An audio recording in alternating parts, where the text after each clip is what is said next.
Can one man really change the course of history? With a fool's first step, the journey begins. A wanderer moving forward with an open heart. What if magic is real, but it only answers those daring enough to believe?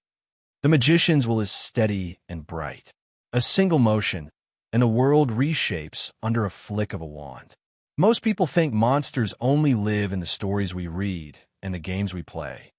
The Hierophant speaks of ancient law, of faith, tradition, and rules carved into time itself. So what happens when those imaginary monsters appear right in front of you? The lovers stand at a crossroads, and the next step is chosen by the heart. Do you run?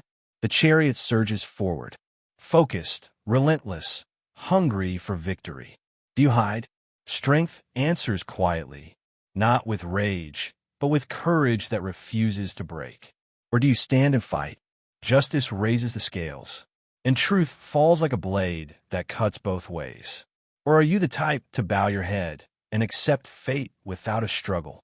The wheel of fortune turns, chance and change spinning together, indifferent to prayers.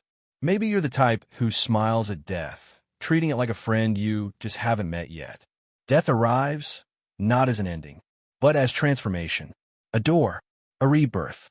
In the world of Arcana, every life becomes a story, the god of games, Ariel, said with a smile. Timeless, fearless, unfinished. He extended a hand, inviting. So come, my friend, take the leap. Step into a world of endless possibilities where you don't just follow fate. You forge it. A young man with short brown hair stared at the notification glowing on his computer screen, stunned. He had just cleared the tutorial for a unique NPC that no one had managed to conquer for more than a year. And now this cinemata played like it was meant only for him. He exhaled once, then smiled. Challenge accepted. He clicked yes. Somewhere beyond the screen, Ariel's grin deepened. At last, someone had answered. A chosen soul had arrived, unafraid to stand, unafraid to fall. No chain could keep him. No prison could hold him. No wall could stop him. Through brutal trials and endless turns of fate, he would climb higher than anyone believed possible. And when his name finally reached the heavens, even the stars would remember it. Even the gods would listen. My name's Alex, 21, single, and very much not ready to mingle. I'm the classic otaku package deal. I don't touch grass, I live on games, anime, and web novels, and I can name more fantasy realms than real countries. From the outside, it probably looks like I have no life. But listen, I'm not a nobody.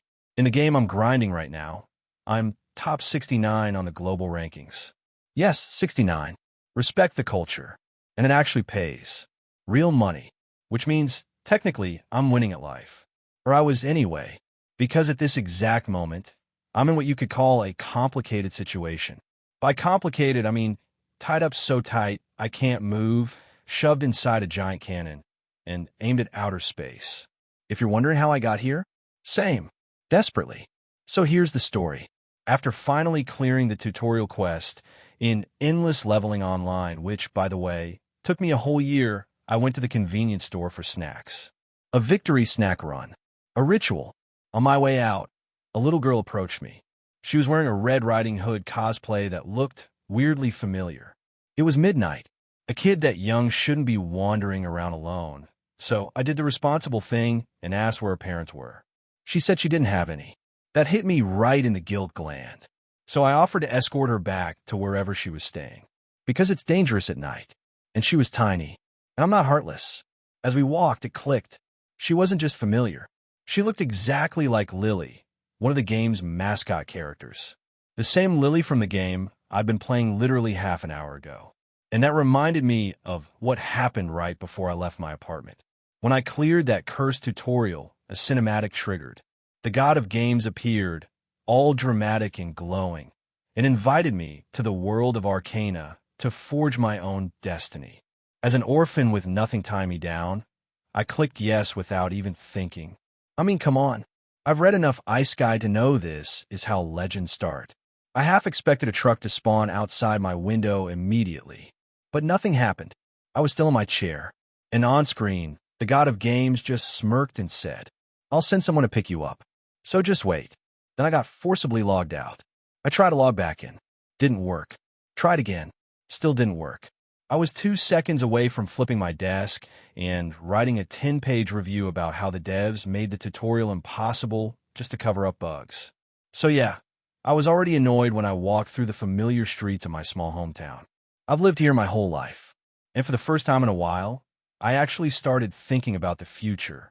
I've been playing Yellow for 6 years. I still love it, but I also knew something ugly. If I kept hiding in my rented apartment doing the same routine, nothing would ever change. While I was lost in my thoughts, Lily the not Lily girl turned around, smiling like she knew my entire life story. "Big brother," she said sweetly, "you're a good person, but didn't anyone tell you not to talk to strangers?"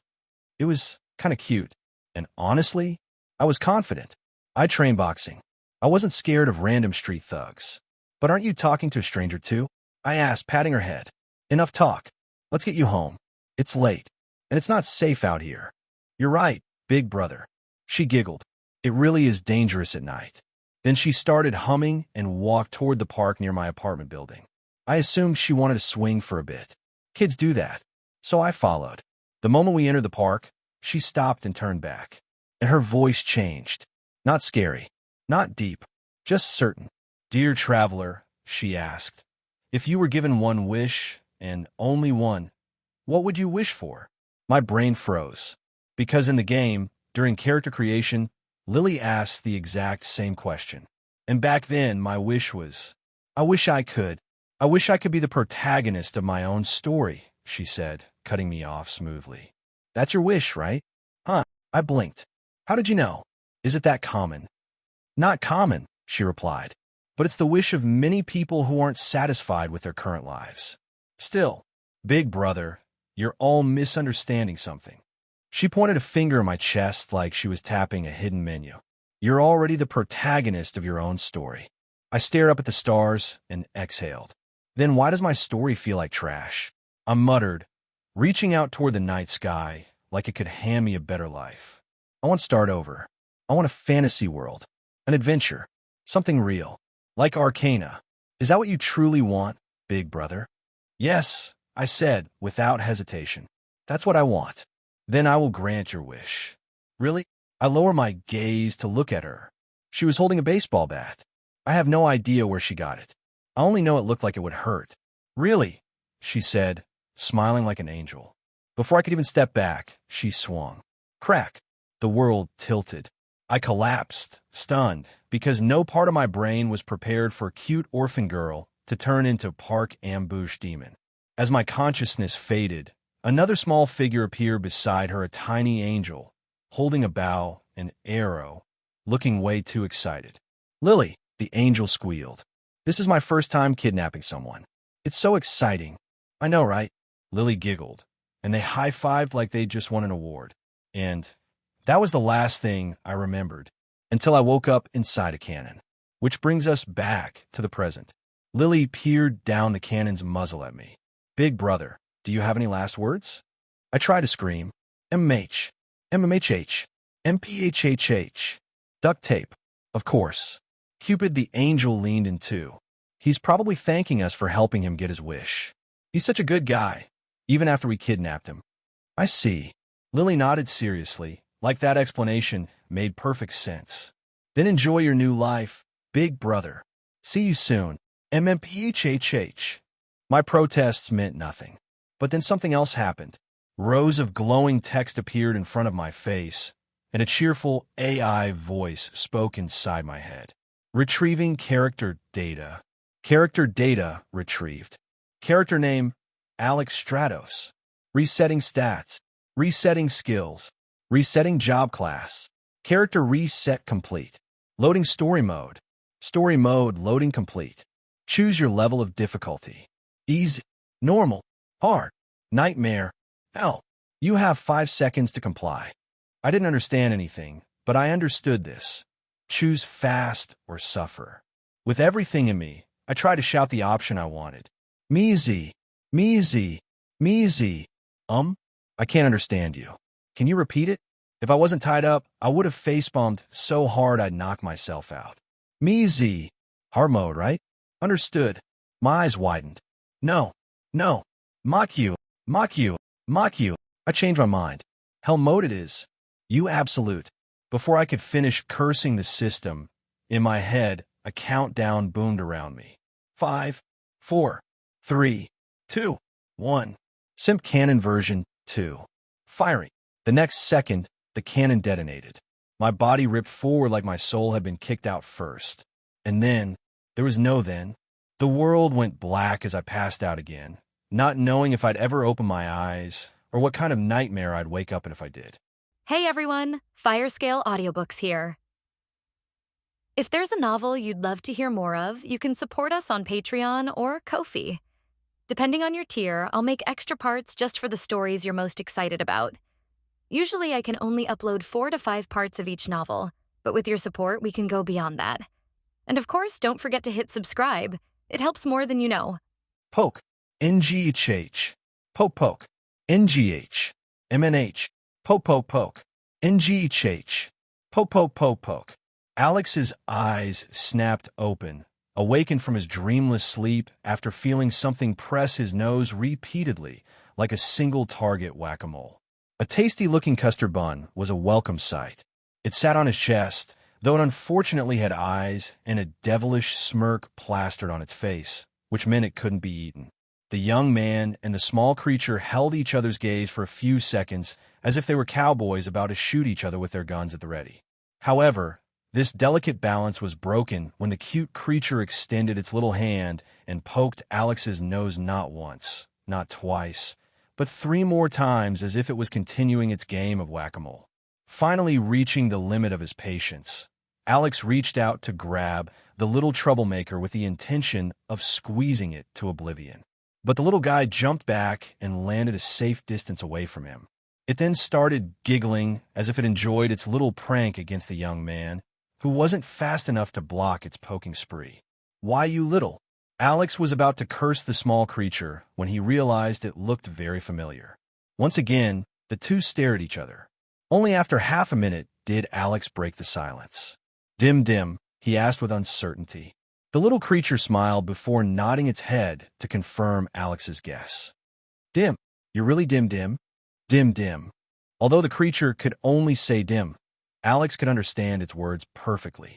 Dim Dim was one of the mascots of Yellow, alongside the goddess Lily and Cupid, the angel.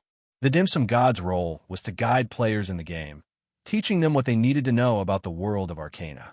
Lily and Cupid had kidnapped Alex before, so seeing Dim Dim now wasn't that shocking. At least, this little one couldn't possibly chuck him inside another cannon. Hopefully. Still, just to be sure, he raised a hand and gave his cheek a solid pinch, for nothing confirmed reality better than a little self-inflicted pain. The immediate pain was enough to answer his doubts, allowing him to accept that everything that happened to him was real. Ow! Yep, 100% real. No dream sequence here. With reality confirmed, Alex then propped himself up to check for any injuries on his body. All he remembered before losing consciousness was getting yeeted to outer space after being stuffed inside a giant cannon. Miraculously, he felt no pain whatsoever. Looking at his body, there were also no missing parts. Taking a deep breath, he finally took in his surroundings. The birds chirped, the wind rustled through the lush greeneries, and the clear blue sky stretched above him. Smelling the fresh, unpolluted air, Alex's mind cleared, though still a bit groggy as he had just regained his senses. Dim Dim. Dim Dim called out to the young man, bouncing up and down as if asking him to follow its lead. Don't tell me, Alex muttered as he followed the little guy, hopping forward while humming a tune. Dim Dim led the young man toward a hill. Alex's heart started beating wildly inside his chest. Without waiting for Dim Dim to climb the hill, the young man ran past it until he got a better view of his surroundings. Arcana. Alex's eyes widened in shock as he looked at the dozens of floating islands in the distance. This world is really Arcana. There was no way he would fail to recognize the scenery in front of him. The floating islands of Eloria was part of Yellow's game poster, in which several characters stood at the exact hill he currently stood on. These characters all looked at the floating islands of Eloria where their adventure would officially begin. Status open, Alex said with excitement. As soon as he said those words, a blue window screen appeared before him, showing his stats. Alex Stratos. Age, 17. Mana, not applicable. Job class, not applicable. Strength, 1. Intelligence, 1. Dexterity, 1. Agility, 1. Constitution, 1. Stamina, 1. Magic, not applicable. Luck, 3. Available stat points, 15. AP, 0. Skills, not applicable. Difficulty level, Hell mode. Ease. Alex shouted as he did a fist pump. He'd been fantasizing about this since he got an invitation from the god of games, Ariel. Sure, Lily had whacked him with a baseball bat, stuffed him into a cannon, and blasted him to outer space. Was it worth it? Yes. Ha ha ha. Alex laughed while raising his hands in triumph. I'm finally here in Arcana. Yesaya. Dim looked up at the overly excited young man and decided to celebrate alongside him by jumping in place and laughing with him. Alex then grabbed the little guy and spun it round and round. Dim giggled, finding being spun around fun. After a few minutes, Alex finally calmed down. He temporarily wore Dim as a hat, freeing his hands as he checked his status page and inventory page to see if he missed anything. Everything else looks the same, except for this AP thing on my status page. Alex crossed his arms over his chest. Dim, what does this AP stand for? Dim replied. Arcana shop? Alex frowned. That didn't exist in yellow. What does it do? Dim. I see. I need to say open Arcana shop to access it. As soon as those words left Alex's lips, a new page appeared in front of him. His gaze landed on a few items displayed at the front of the shop, which made his heart skip a beat. Legendary grade equipment. Alex gasped, and they cost 1 million Arcana points each. Although he had no idea how to gain Arcana points, the fact that someone could purchase legendary equipment in a shop was an unbelievable discovery. When he had still been playing Yellow, it had taken an entire guild to raid a boss monster just to have a teeny-tiny chance to get legendary equipment. The drop rate had been abysmally low that anyone with a legendary gear could easily become rich if they sold it in an online auction. Alex flipped through the consumable page before moving on to the weapon tab. After drooling at the stats of the legendary weapons, he switched to the armor tab, which made him want to start earning Arcana points as soon as possible. Dim, how do you earn Arcana points? Alex asked. In the game, Dim accompanied the players on their journey, telling them important information. The dim sum god, who looked like a small custard bun, was the encyclopedia who knew anything and everything about endless leveling online. And, just like Alex expected, Dim gave him the answer he was asking for. However, when he heard the dim sum god's answer, his excitement died down a bit. I need to clear the tutorial quest before I can earn Arcana points. Alex frowned as he shifted his gaze to the floating islands of Aloria, which also served as the tutorial grounds where players were taught to play the game. Due to his excitement, he had forgotten that he was still at the starting point of his journey. However, his face turned serious as he suddenly remembered the level of difficulty that the system had chosen for him. This level of difficulty was shining in bold red letters at the bottom of his status page, as if wanting to remind him that he was F***ked. Really F***ked. Difficulty level, Hell mode, F***ck. Alex thought as all the excitement he felt died down considerably. To complete the tutorial quest, he needed to fight against monsters. In easy mode, the monster a player had to face at the last leg of the tutorial was a goblin. It was a rank 1 monster that could be found anywhere in Arcana. In normal mode, a player needed to fight 2 of them. In hard mode, you need to fight 3. In nightmare mode, you would fight against 4. And in hell mode, you need to fight 3 goblins and 1 goblin warrior. A goblin warrior was the stronger version of a goblin. Although it was still a rank 1 monster, it was more powerful than any ordinary goblin.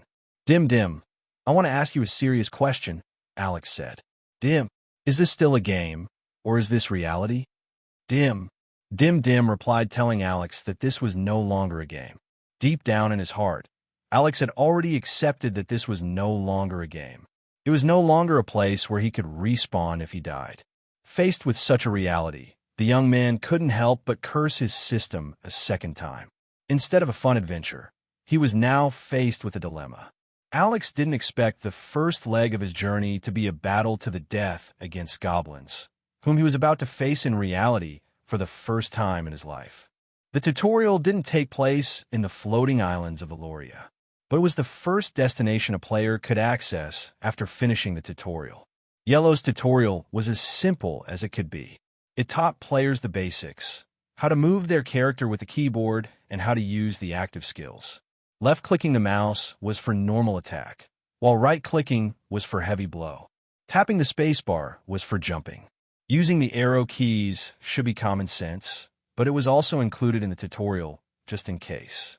As for equipping weapons and armor, the players would have to set their own hotkeys. Once the player had the controls down, there was one last challenge to clear before moving on, and that was to defeat a common monster, which was a goblin. In the game, the number and quality of enemies depended on the difficulty level selected by the player. Unfortunately, Alex had been forcibly assigned to Hell mode. Still, he was a little hopeful. As Dim Dim confirmed, this was now his reality. It was no longer a game. It wasn't like they could replicate everything, right? That said, the young man courageously scouted the path he was supposed to take, which would lead to the floating islands of Aloria. Damn! Alex cursed internally upon seeing 3 goblins and a goblin warrior blocking his path. The humanoid monsters had green skin and were 3 feet tall. They also looked scarier in real life, making Alex feel intimidated. Suddenly, his monster encyclopedia activated and appraised the monsters he was seeing for the first time in real life. Goblin. Monster rank, rank 1 monster. Monster grade, common. Health, 50 of 50. Attack, 1 to 10. Note, a goblin that you can find anywhere in Arcana. Known for abducting girls of different species to use as broodmares to increase their population. Goblin warrior. Monster rank, rank 1 monster. Monster grade, common. Health, 100 out of 100. Attack, 10 to 20. Note, a goblin who had learned how to wield weapons. An evolved form of goblins. The young man decided to retreat after confirming that the information provided by the monster encyclopedia was the same as the one in ELO. Right now, he wasn't confident he could fight them. So, he decided to return to his camp first and think of a plan to get past his first hurdle in the world of Arcana. After making sure that there were no other monsters in his surroundings, Dim Dim gave him a storage ring, which he accepted gratefully. Alex instinctively knew how to use it the moment he wore it on his finger. The ring had useful items inside, giving him some confidence that he could defeat the goblins that blocked his path. Let's see, a normal sword, a knife, a water skin to store water, a pouch of beef jerky, a bedroll, 2 healing potions, flint, and steel to start a fire, Alex thought. Same starter set as the one in the game. The young man then glanced at the sun, which hung in the sky, shining brightly above his head. It was already noon, and Alex was starting to feel hungry. But just as he was about to eat some beef jerky, Dim Dim approached him and summoned 2 bamboo steamers. Each bamboo steamer contained 2 barbecued pork buns, which made Alex's mouth water. Dim Dim said with a smile. For me? Alex asked. Dim Dim nodded. Dim. Thank you, Dim Dim. Dim Dim. The delightful taste of barbecued pork spread inside Alex's mouth as he savored the food that he thought he would never get to eat again. He hadn't eaten anything since his arrival in the world of Arcana, which made the pork bun taste even better. After running around Arcana on an empty stomach, the bun wasn't just food. It was a holy grail. A moment later, he heard a notification sound inside his head, and a blue status screen appeared in front of him. Food buff, barbecued pork bun. Stamina regeneration increased by 30%. Duration, 1 hour. Oh, so this part also didn't change. Alex was pleasantly surprised that food buffs were also a thing in the world. However, only special types of food had this feature, including Dim Dim's dim sums. After eating his fill, Alex opened his status page to distribute his stat points. Without increasing his stats, there was no way to win against those ugly goblins. But he was currently in a dilemma. Which stat parameters should he prioritize? Since he had limited stats, and there was no reset option, he needed to ensure that he would only pick the useful ones in his current situation. Back on Earth, Alex had been ranked 69 in the global rankings. He had been lucky to acquire a hidden job class called Shield Savant. As the name implied, this job class mutated from the tank class, which had allowed Alex to play an important role in a party. Since it was a profession he knew like the palm of his hand, he wished to retain the same job class in the world of Arcana. However, his Shield Savant wasn't any ordinary tank. It could shift from defense to offense and become a glass cannon as a last resort. A/N. A glass cannon is a character that hits hard but is very frail at the same time. Some players who have this build usually die after taking a single hit from a boss monster. Alex had managed to raise his rank with his ability to smoothly shift between defense and offense in the blink of an eye, allowing him to become one of the top players in the game of endless leveling online. I need to fight 4 enemies, so tanking their damage is not ideal, Alex mused as he looked at his status page. Glass cannon it is. Alex Stratos. Age, 17. Mana, not applicable. Job class, not applicable. Strength, 3. Intelligence, 1. Dexterity, 1. Agility, 10. Constitution, 7. Stamina, 7. Magic, not applicable. Luck, 3. Available stat points, 0. AP, 0. Skills, not applicable. Difficulty level, Hell mode. Alex added 5 points to Constitution because he would need to increase his health and stamina. Stamina was used in many things, including running and using physical skills to deal damage to the enemy. In yellow, Constitution and stamina would always have the same stats. The only time they differed was when the player wore equipment that increased stamina or received a stamina-boosting buff. The Constitution stat would increase by 1 point for every 5 points added to Strength, Intelligence, Agility, and Dexterity. Since Alex had 10 points in Agility, this automatically increased his Constitution by 2 points, increasing his stamina as well. In order to test whether the Agility stat worked, Alex ran to check if he did get faster. There's a slight increase in speed, but nothing too special, he thought. Maybe this will change when I increase my Agility stat in the future. Strength in the game increased physical damage and allowed players to carry more items. Naturally, the higher your strength stat, the stronger your character was. Alex wasn't confident that his current stats would be enough to defeat the goblins, so he decided to use other methods to give him an edge against his enemies. He only had 1 life, and there was no second chance. But despite the fear and anxiety taking hold of his body and mind, Alex also felt excited. Orphaned from a young age, he had learned many skills, including surviving in the wild. He had hunted in the past, and with this knowledge in mind, he decided to fight the trolls by using the environment to his advantage. It's still too early to give up, Alex thought. If this really doesn't work, I'll just change to Plan B. After making up his mind, he felt as if a weight had been lifted from his shoulder, putting a faint smile on his face. With the preparations finished, it was time to make a move. Alex, with Dim in tow, went to the goblin camp to check again. The young man hoped the goblins had moved away from the teleportation gate, but, sure enough, they hadn't moved from their spot. He had already expected this to happen, though, so he wasn't too disappointed. Instead, he asked the dim sum god to proceed with the plan that they had agreed on beforehand. He hoped that the plan that they had made would be enough to overcome the first hurdle he had to face to venture forth in the world of Arcana. Dim, let's do it. Dim, without missing a beat, Dim jumped off Alex's head and headed to the tree several meters away from him. Alex's gaze followed the dim sum god, who nimbly climbed the tree and settled on one of its branches. The strategy he had come up with required Dim to stay somewhere hidden and serve as his extra eyes by letting him know of the goblin's position. Then, he would take them out one by one. A few hours ago, he had just been an ordinary human. He couldn't possibly become a seasoned warrior as soon as he transmigrated. That was how Yellow worked now. Obviously, he wasn't suicidal, so fighting the goblins as a group wasn't an option. This was no longer a game. He had to use any means at his disposal to ensure he wouldn't die before he lived his life to the fullest. Gripping a fist-sized rock he took out of his storage ring, Alex snuck as close as possible to the goblins sleeping on the ground. The other goblins were busy eating, so they didn't notice someone had wandered very close to their camp. Suddenly, the sleeping goblin cried out in pain, alerting its comrades. The other goblins immediately upped their guards, glancing at their surroundings.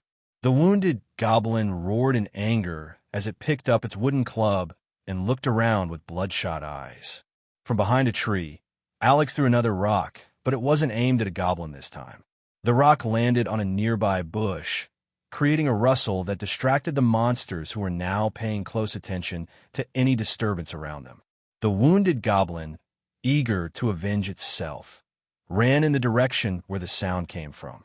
It didn't even bother waiting for its comrades, simply rushing out in pure desire to kill the creature who had dared to attack it in its sleep. The goblin warrior and the two other goblins didn't move away from their spot. Unlike the wounded goblin who had lost its rationality due to its injury, the three of them didn't act impulsively. They're smarter than I thought, Alex realized. The young man remained still as he tried his best to calm his wildly beating heart. As if sensing something, the goblin warrior raised its head and sniffed. It then pointed in the direction of Alex's hiding spot.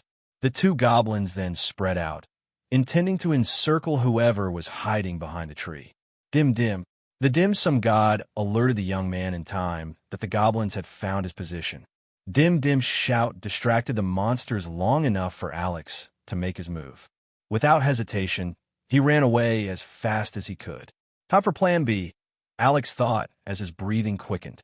He could feel his adrenaline pumping inside his body, and, to be perfectly honest, he also felt fearful because he was about to fight real-life monsters for the first time. The goblin warrior roared as it chased Alex. The two other goblins followed suit. But how could he be caught easily? Alex jogged regularly, so he was confident about outrunning the goblins, who didn't specialize in prolonged running. Not to mention, he had added most of his stat points to Constitution and Agility, raising his stamina in the process. Dim dim. As soon as he heard Dim Dim shout, Alex made a turn and pulled out the wooden spear he had prepared out of his storage ring. He didn't bother to aim and poured everything he had into a single-strike spear thrust. The goblin warrior was about to turn when it found itself facing Alex's attack at point-blank range with no chance to evade. His wooden spear slammed into the goblin's chest, drawing blood. A pain scream escaped the goblin warrior's lips as it tried to pull back from the spear embedded in its chest.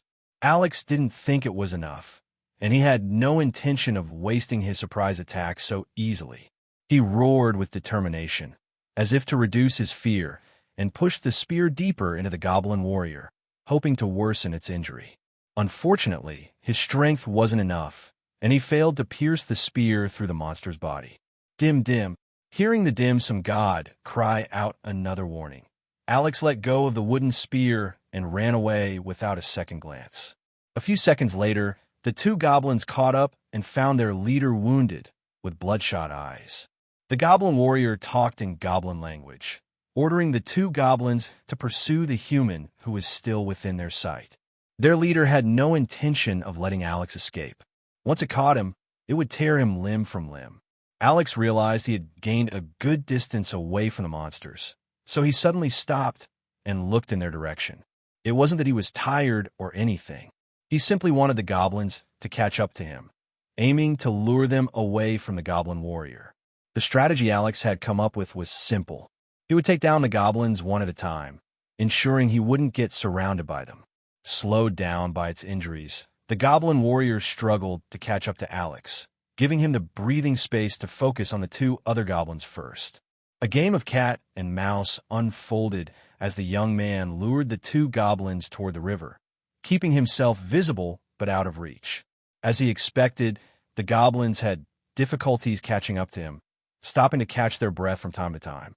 Whenever they paused, Alex seized the opportunity and hurled rocks at them with accuracy. Every time the goblins were struck, grunts of pain and frustration sounded, wearing them down and driving them mad. But what could they do aside from angrily waving their wooden clubs at the cheap shot who seemed to treat them like target practice? The young man was faster. With no way of being able to close the gap between them, the two goblins were starting to hesitate running after him. The goblins might not be wise, but they were catching on. They knew they couldn't match the human speed, and they were now reluctant to keep chasing him. Alex noticed this, and so gave him a reason to keep chasing him. How? He continuously hurled stones at them while calling them ugly. The monsters might not understand the human language, but they could sense his mockery, making them forget about returning to their camp. Alex had been a tank in yellow, so he was very used to taking the aggro of the monsters his party was dealing with. Suddenly, one of Alex's stone throws got lucky and hit the eye of one of the goblins, and perhaps dealt crit damage because the monsters staggered afterwards. He had been targeting this particular goblin from the very start, and the moment the rock hit its eye, the monster collapsed on the ground and died, aggrieved.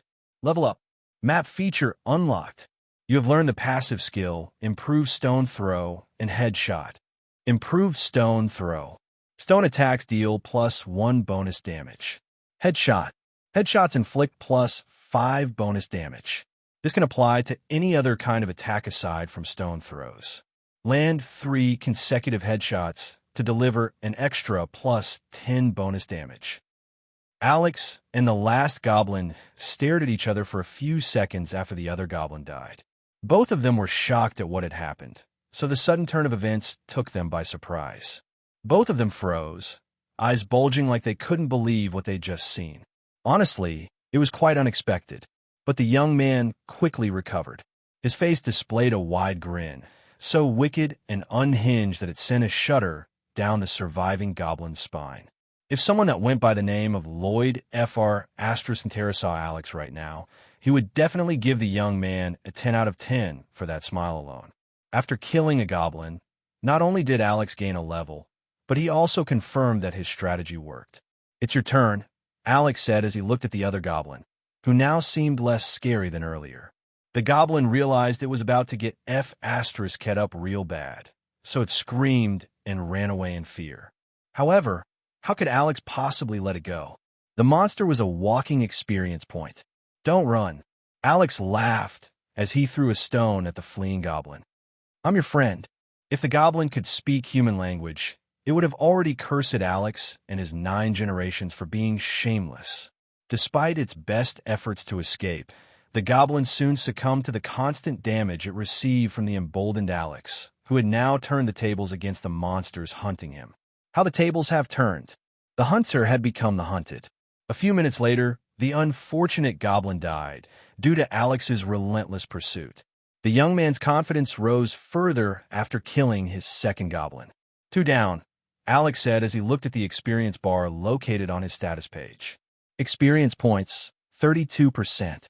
Now that he had finally killed 2 of the 4 goblins, the fear that had gripped him when he first encountered the monsters had lessened drastically. Although he still feared them, he understood he could now kill them while keeping himself out of harm's reach. Alex didn't feel much disgust or suffer any trauma from killing goblins for the first time. He had learned to hunt animals in the mountains during his survival training, so he was not at all squeamish at the sight of blood. Just like every human being, the young man was starting to adapt to his new reality.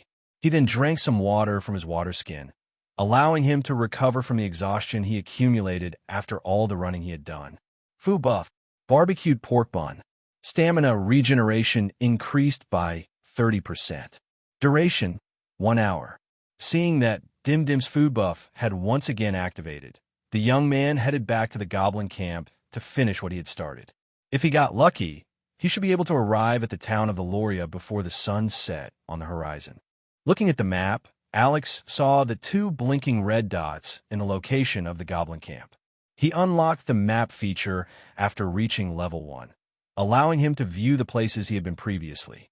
Most of the map was grayed out, but the location of the 2 monsters remained visible. He also spotted a single green dot on the map, which represented none other than Dim Dim, who had stayed behind to observe the goblin camp from the top of a tree. Seeing that Alex was fine, Dim Dim waved in his direction, eliciting a warm smile from the young man. Alex continued to play safe and cautiously approached the camp, intending to observe his last two targets. Surprisingly, the goblin warrior's health points had decreased by more than half, likely thanks to the head injury Alex had luckily dealt. Blood kept flowing from its wound, even when the creature desperately tried to put pressure on it with its left hand. The goblin, whom Alex had hit with a stone earlier, guarded the goblin warrior. After confirming that the bigger threat was about to die from blood loss, Alex focused his attention on the goblin guarding it. Gripping a stone he pulled out of his storage ring, the young man drew back his arm and hurled it with all of his might. The stone hit the goblin square in the head, earning a pained cry and surprised snarl. Before it could even turn to face its attacker, another stone struck its chest, making it stumble backward. Alex didn't waste the opening and threw another stone, landing another solid hit on the goblin's head. He was about to throw another stone when the dying goblin warrior roared and charged in his direction. Alex swiftly retracted his arms and didn't hesitate to run away, understanding that it was more advantageous to him if he let the goblin warrior run after him. Not only would its injury worsen, but its energy would also be depleted. "I'll just have to endure for a few minutes, and you're dead meat," Alex thought as he glanced behind his back to look at the second goblin, who was shouting while running in his direction. The second goblin wanted nothing more than to beat the crap out of the human, who kept throwing stones at it. Unfortunately, Alex was too fast for it to catch up. Another game of cat and mouse ensued, with Alex throwing stones at the goblins whenever they took a break from running. In gamer terms, what he was doing was called kiting. Kiting was a very popular strategy in role-playing games, RPGs, and real-time strategy games, RTS. This strategy involved keeping a safe distance from your enemies while constantly using ranged attacks to deal damage to them. Many players, especially those who specialize in close combat, hated fighting against those whom they called cheap shots. In games where player versus player, PvP, and player killing, PK, were the norm, dying without hitting your enemies once and dying without knowing how you died was the worst feeling ever. The first to die was the goblin, who died after getting hit on the head 3 consecutive times. Alex took advantage of its exhausted state and delivered the finishing blow when it could no longer defend itself. The goblin warrior now knelt on the ground, panting for breath. It glared hatefully at the young man, who had used despicable tactics to defeat them. Alex didn't bother to say anything and simply threw one stone after the other until the goblin warrior died. The moment the last monster collapsed, he heard a notification sound inside his head. Level up. Then, and only then, did Alex breathe a sigh of relief. It's finally over, he sighed before opening his status page. Every level up in ELO had 3 stat points as a reward, which players could distribute as they wished. Alex quickly added 2 to strength and 1 to agility. He had already decided he would be a glass cannon, so he prioritized his agility stat, which would increase his speed, allowing him to better dodge and run away from his enemies. His strength stat now had 5 points, so his constitution stat gained an additional point as well. Alex Stratos. Age, 17. Mana, not applicable. Job class, not applicable. Strength 5. Intelligence 1. Dexterity 1. Agility 14. Constitution 8. Stamina 8. Magic, not applicable. Luck 3. Available stat points 0. AP 0. Skills, not applicable. Difficulty level, Hell mode. Too bad, I don't have any magic affinity, Alex mused. But I can unlock it once I get into Freedom Academy. Those who were born with magic affinity could use magic. However, since Alex's mana parameter had, not applicable, written in it, this meant that he couldn't use magic. For now at least. Dim Dim congratulated Alex, which broke the young man out of his thoughts. Thank you, Dim, Alex said as he picked up the dim sum god from the ground. You helped me a lot. Ahem, Dim raised its head cutely, which made the young man chuckle. Seeing how proud the little guy was, Alex placed Dim on top of his head before looking at the bodies of the goblins on the ground. I need to cut off their right ears and loot their camp, Alex decided. I don't have money right now. Selling them to the Adventurers Guild should give me enough funds. The young man then glanced at the sun, which was about to set in the west. He wanted to finish everything before night fell, so he could book an inn in the town of Aloria. Half an hour later, he arrived at the goblin camp and noticed a small chest in front of the teleportation gate. Alex couldn't remember if Hell Mode gave this kind of freebie. Only hardcore players dare to choose Hell Mode, and he wasn't one of them. He never got curious enough to create a character at this level of difficulty either, because it was simply too cruel. When a character died in Hell Mode, it was permanent. That meant total reset, no respawns, and all items gone. The only option was to start the game from scratch again, which was a pain in the asterisk SS. Fortunately, Hell Mode was only available in Story Mode. Story Mode was the part of Yellow that focused on the lore of the game. It heavily focused on the story quests of various characters that played important roles in the game as a whole. This was different from the MMORPG mode, where millions of players played in a vast open world alongside others. Story Mode in Yellow focused on the game's lore, centering around the story quests of key characters. Unlike the MMORPG mode, where millions of players explored a vast open world together, Story Mode was a single-player experience. Players could choose from nearly 400 heroes, heroines, and unique NPCs, many of whom also appeared in the MMORPG mode as interactive characters.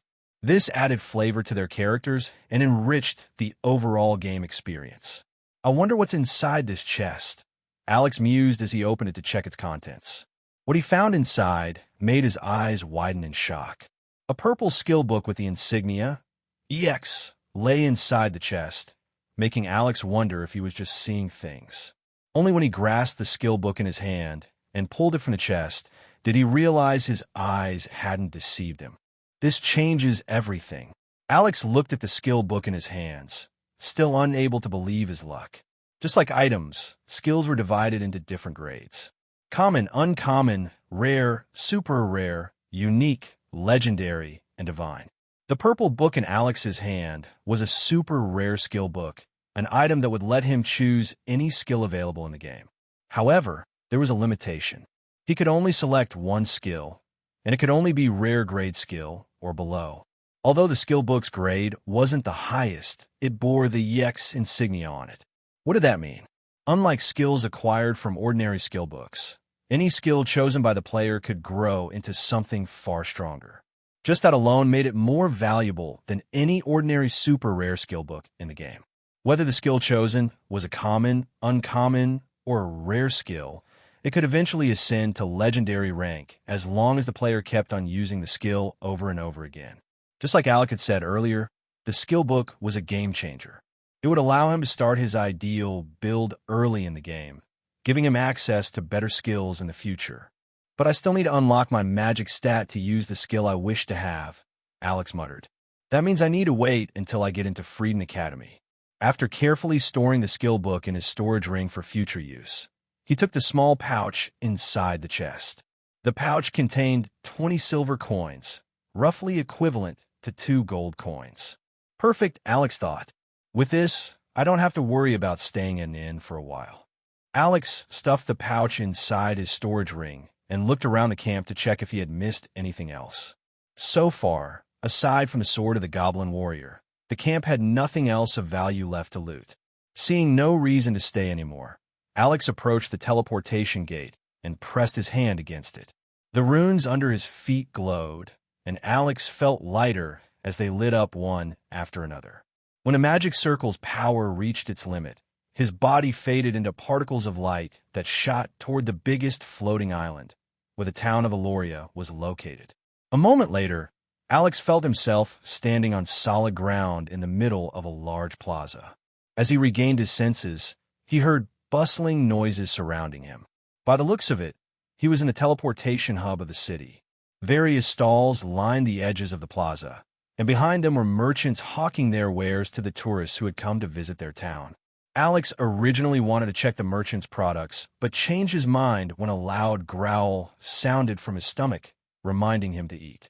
Dim Dim. You're right, Dim Dim. I need food and sleep.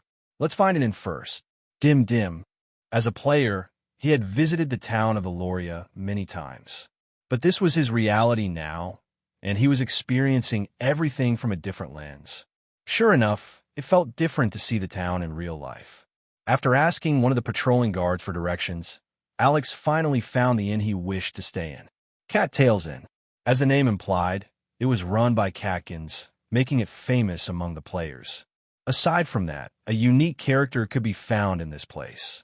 Alex also hoped to meet this character, which was one of the reasons why he chose this inn. The chances were slim, but as long as he stayed at the inn, meeting that character was not impossible. Just as he was about to enter the inn, a notification sounded inside his head, and a blue window screen appeared before him. Main story quest. Enroll at Freedom Academy. Freedom Academy is where the most talented teenagers on the continent gather to become exceptional warriors and magicians. The majority of the students here are members of the nobility and other powerful families. Mission: become a scholarship student by passing the trial of the academy. Duration: 3 months. Rewards: failure, death by snusnoo. The corner of Alex's lips twitched after seeing the fate that would befall him if he failed to pass his mission. That sounded a bit hardcore, he thought as he entered the inn to secure some food and lodging. Welcome to Cattail's Naya. Seeing a beautiful catkin for the first time, Alex couldn't help but gulp his saliva. While he wasn't ignorant about them, seeing them in the flesh and not behind a computer screen was a surreal experience. Because of this, Alex had a strong urge to give the inn a 5-star review, simply because the waitresses were all beautiful catkins. Unfortunately, there was no such thing as 5-star reviews in Arcana, so he simply gave the innkeeper a thumbs up in his heart. Now he understood why the cultured men on Earth liked beastkins, especially catkins, foxkins, wolfkins, and catwoman. "I'd like to order some food," Alex said, "and book lodging for a few days." "You came to the right place, mister," the waitress replied with a smile. She gestured toward an empty table tucked into a cozy corner of the tavern and guided him there before taking his order. The young man was not in the mood to eat meat right now, so he chose to get mushroom soup and sandwiches for him and Dim Dim. It didn't take long for their order to arrive. As soon as the food was served, they started eating, conversing between bites. "Dim Dim, are you staying with me?" Alex asked the dim sum god, who happily ate its sandwich. Dim Dim nodded. "Dim, then let me know you better," Alex said. "Do you have any favorite foods?" Dim Dim thought for a while before answering Alex's question. "Dim, you like pudding the most?" "Dim, I'll make you some in the future," Alex said, eliciting a happy smile from the cute little god. Truth be told, he felt more at ease after knowing Dim Dim would accompany him in his journey. He didn't want to admit it because it sounded cheesy, but he felt a bit lonely about never seeing his friend from Earth ever again. "I guess the guild will need to find a new tanker for their weekly raids," Alex realized as he thought of his guild, which was one of the top guilds in the game. "I hope the guild master doesn't go crazy after realizing I went MIA. A/N, missing in action." With a faint smile on his face, the young man looked at Dim Dim, who was happily munching on a new sandwich. To be honest, he felt a little guilty about leaving his responsibilities behind. But even if he could go back to the moment he was given the choice, he wouldn't hesitate to make the same decision to go to the world of Arcana. Because the world of endless possibilities was like a siren's song for people like Alex, who wished to have a second chance at life. He might have been off to a rough start, but he still felt optimistic about passing the trial of Freedom Academy. However, Alex overlooked one extremely important detail. The Academy trial's difficulty had also been ramped up to hell difficulty, a fact he would only realize 3 months from now. After claiming the key to his room, Alex climbed upstairs, intending to finally rest for the night.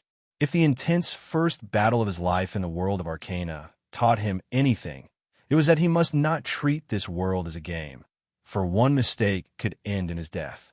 He had countless things to worry about, especially events he'd face in the future. But for now, he just wished to shower and rest for the night. He headed straight to the bathroom, washing away the dirt and exhaustion from his body. Several minutes later, he dried himself off and approached the mirror, his lower body covered only by a towel. The moment Alex caught his reflection in the mirror, his breath hitched. The face staring back at him wasn't familiar. Short silver hair, blue eyes, and a face that would make being single extremely hard back on Earth appeared on the mirror's surface. "This is me," Alex muttered as he lightly tapped his cheek to make sure he wasn't just seeing things. When he first arrived in Arcana, survival was his main goal. He put his all into fighting and defeating the goblins, leaving no time to take a proper look at his appearance. Now that he had a moment to breathe, Alex finally took a good look at himself. After countless double takes, he confirmed that his eyes were actually okay. The face he had now was truly the replica of his character portrait in yellow. Alex Stratos. That was the name he had given to his character in-game, whose face he had customized himself. At that time, the young man spent a long time fiddling with the game's advanced customization feature to create this face. "I'm lucky I didn't mess around with my character's setting too much, unlike those famous VTubers who made their characters look like zombies and aliens for laughs." Alex shuddered. Imagine being stuck with those ridiculous faces forever. The thought of avoiding a fate where he looked like a zombie or some kind of fool made the young man sigh in relief. Dim, the dim-sum god, couldn't help but wonder about the thoughts running through the young man's head as the latter struck different poses in front of the mirror. Assuming Alex was doing some kind of play, Dim imitated him a bit and also made different poses while on top of the young man's head. Seeing the dim-sum god having fun, a chuckle escaped Alex's lips. They spent a few more minutes acting like silly kids before finally deciding to rest for the night. "Good night, Dim," Alex said. Dim, the dim-sum god, also bade Alex good night before closing its eyes to rest for the night. The young man thought it would take a while before he fell asleep, but surprisingly, he descended into the land of dreams only a minute after his head hit the pillow. Several hours later, the young man felt something poking his nose, prompting him to open his eyes. He woke up just in time to see Dim reaching for his nose again. A strange sense of déjà vu washed over him as they locked eyes and started another silent staring contest lasting half a minute. In the end, Dim pulled back and greeted the young man a good morning. Dim, don't bother acting innocent. I know you were about to poke my nose again." The dim-sum god giggled and jumped in place, as if asking Alex to get out of bed so they could start their day. Although reluctant, Alex rose up from the bed and did some light stretching. To his surprise, he felt neither stiff nor tired. Instead, his body was brimming with strength and a sense of relaxation. That was some good sleep, Alex thought before glancing at the clock hanging on the wall. It was 6 in the morning. After a quick calculation, he learned he had slept for 10 hours straight. Suddenly, a very important thought struck Alex, leading him to ask the dim-sum god for a favor. Dim, do you have anything I can write on?" Alex inquired. "I need to write the things inside my mind before I forget them." Dim nodded. The dim-sum god summoned a worn leather journal, perfectly suited to Yellow's setting, and handed it to Alex, along with a magic pen that would never run out of ink no matter how much he wrote. "Thank you, Dim," Alex said as he accepted the leather journal and the magic pen with gratitude. He then sat at the table and started to write the things he needed to do to complete his main quest in Arcana. Main story quest. Enroll at Freedom Academy. Freedom Academy is where the most talented teenagers on the continent gather to become exceptional warriors and magicians. The majority of the students here are members of the nobility and other powerful families. Become a scholarship student by passing the trial of the academy. Duration: 3 months. Rewards: failure, death by snusnu. Alex had 3 months until the trial of Freedom Academy commenced. As long as he passed, he would be granted a scholarship. When playing Yellow's story mode, the players would be asked to choose one of the 350 unique characters in the game. 3 of those characters were heroes, and another 3 were heroines. The rest were supporting characters who played important roles in the game. After finishing the route of the 3 main heroes in the past, Alex had chosen the unique character, Charles Lambert, as his 4th. He had chosen that particular NPC mainly due to its surge in popularity. And it wasn't because the character was amazing. Not at all. But why? Players simply wanted to challenge Charles Lambert's story quest since it was yet to be cleared, not even by professional gamers. In fact, they deemed it impossible to clear his story quest. Even Alex played the character for nearly a year before finally clearing the tutorial quest. It was after he had painstakingly cleared it that he had received the God of Games' invitation to go to the world of Arcana. This had led to him being kidnapped by Lily and Cupid before being blasted to outer space from a giant cannon. If this world is similar to the game, then Charles Lambert must also be real, Alex thought with a serious expression on his face. Then, if nothing changes, Charles will meet a bad end and die in the Dungeon of Beginnings. A part of Alex knew he could just ignore Charles and enroll in the academy without too much of an issue.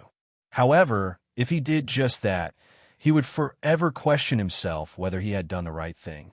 If Alex had never known of Charles's existence, he wouldn't have felt guilty about standing by while someone met their end. But knowing that the NPC he had played for nearly a year would likely experience a tragic death, he couldn't just sit still and do nothing. When playing Charles Lambert's character, the player only had 2 months before the enrollment in the Freedom Academy began. "Fine," Alex said through gritted teeth. "I'll help you reunite with your sisters and find a cure for Eris disease. This will also put all the effort of the Eris Brotherhood to rest." The Eris Brotherhood was the community that actively played Charles's character in the game.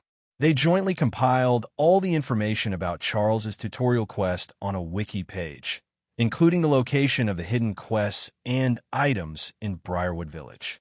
Their goal was to reunite the brother and sisters who had been separated from each other due to the whims of fate.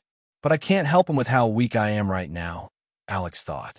"I need to train properly so I can help him clear the Dungeon of Beginnings." Finally setting a short-term goal for himself, Alex decided to list down the training course he planned to complete within 2 months before he headed to Briarwood Village to meet up with Charles Lambert. He hoped that, for a second time, he could prevent a tragedy, one he had experienced again and again for nearly a year of his life. Could one man alone truly change the course of history? Dim. Tears streamed down the dim some god's face as it nudged the head of the young man lying on the ground. Dying screams surrounded them as the entire city devolved into madness and pure chaos. "Sorry, Dim, the young man said. "This is as far as I can go."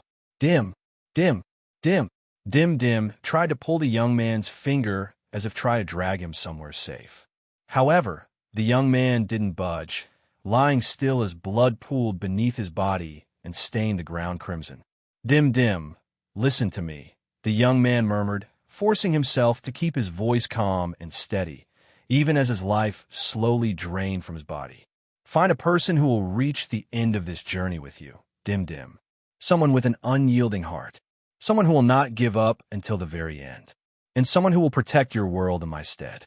Blood trickled from the corner of the young man's lips as he mustered the strength to gently pat the head of the weeping god who had never left his side. Seeing his little friend so heartbroken, the young man felt his own tears fall. Even as his vision blurred, he forced himself to speak and leave one last piece of advice. "This time, please give your chosen one endless possibilities. Perhaps he will be able to do the things that I wasn't able to do."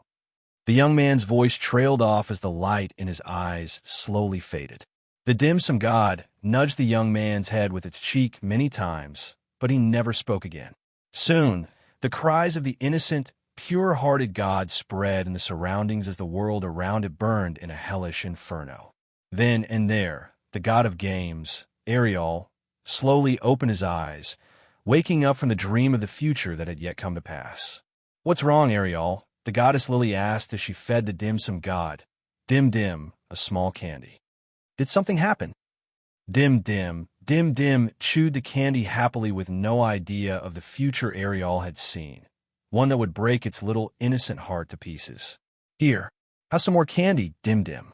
The little angel, Cupid, fed another candy to the dim-sum god, whom he treated as one of his dear friends. Dim thanked Cupid and ate the candy in a carefree manner. Ariel looked at the 3 gods and knew that he needed to do something to prevent the future that he saw from happening. "Say, Dim, shall we make a game together?" Ariel asked, scooping the little god into the palm of his hands. Dim Dim Dim looked at the god of games with a confused look on its face. A game? Lily echoed. What kind of game? Are you talking about those games played by the humans on Earth? Cupid suggested. I love their first-person shooter games. My enemies always blame me for cheating because I kill them all with a headshot. Those weaklings. Ariel nodded. Yes, we're going to make a game. A game of endless possibilities. I already have a name for it. Oh, and that is? Lily asked. Endless leveling online. Ariel replied. Sounds fun, right? I'll make sure to make you 3 the game's mascots. Really? Lily asked, visibly elated at the thought of gaining more followers simply by becoming a mascot of the game Ariel planned to make. Even me?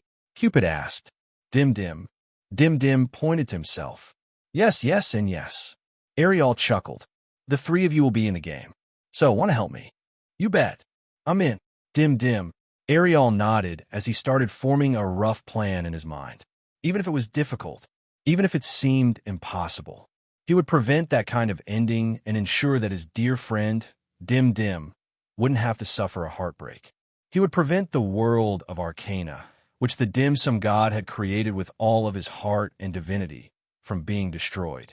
8 years later, from the celestial realm, the god of games, Ariel, looked at the world beneath him and observed the young man who had answered his call.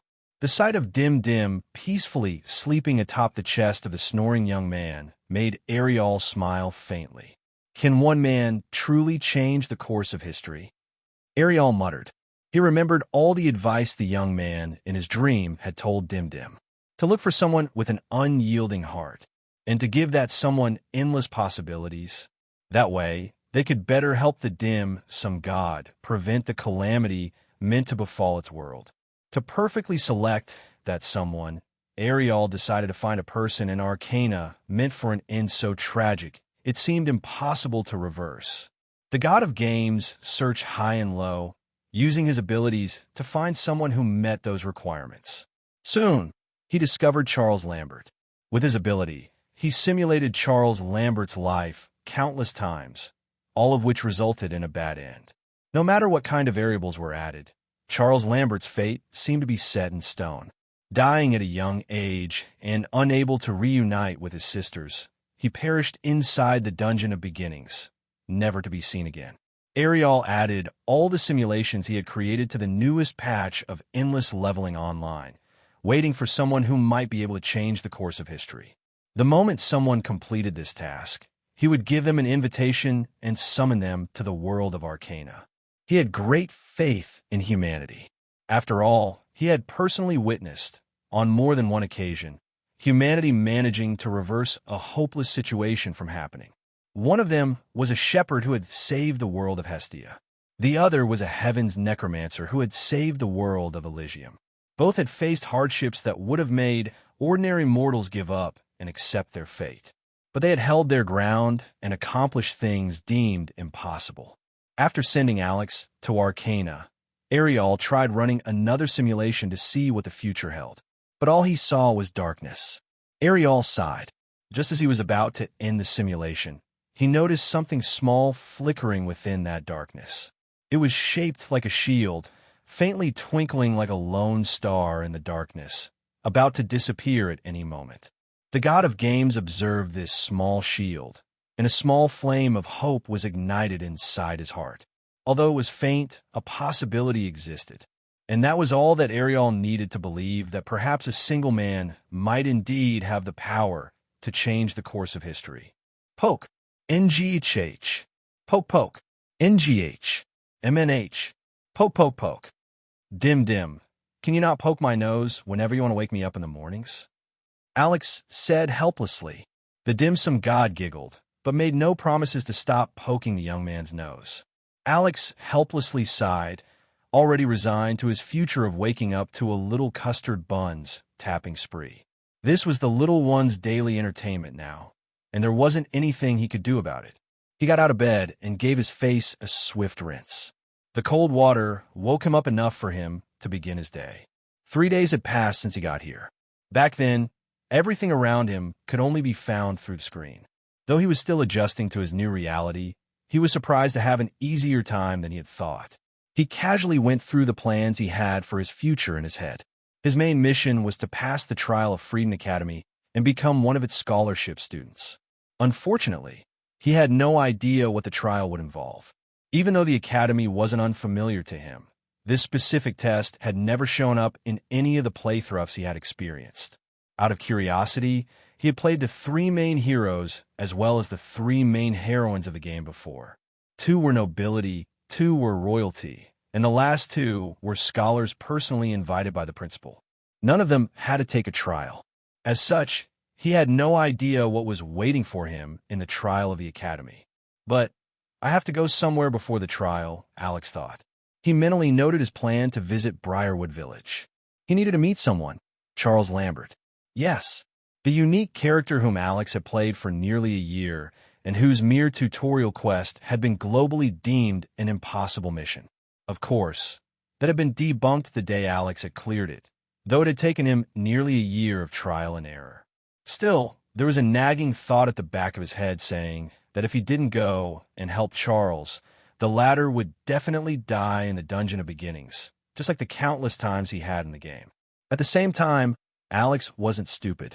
He understood that if he wanted to offer help, he must first get stronger, strong enough to overcome the challenge with Charles. Time to train. The young man then picked up the basket that herbalists usually brought with them whenever they went to the forest to look for herbs. But unlike them, Alex didn't plan to collect herbs. He planned to collect rocks. His plan was simple.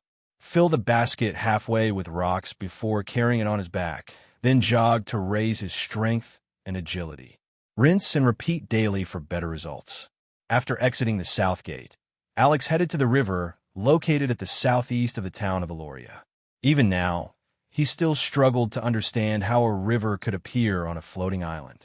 Alex, common sense doesn't apply to fantasy worlds, he reminded himself. It's just like anime logic. Some of them can't be explained by science and physics. A few minutes later, he finally arrived at their destination. Dim, help me pick up rocks by the riverbed, Alex said. Choose stones that are clean and not muddy, okay? Dim nodded. It then happily went to the river to pick up a stone before tossing it into the basket, as if it were playing basketball. To the young man's surprise, the stone fell perfectly inside the basket, making the Dim some god jump in happiness. Seeing that Dim was having fun, Alex decided to join in.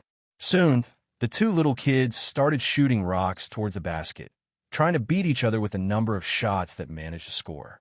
Dim raised its body proudly, because it was the one who won their shooting contest. Right, you won fair and square, Alex praised, though he got a bit too carried away.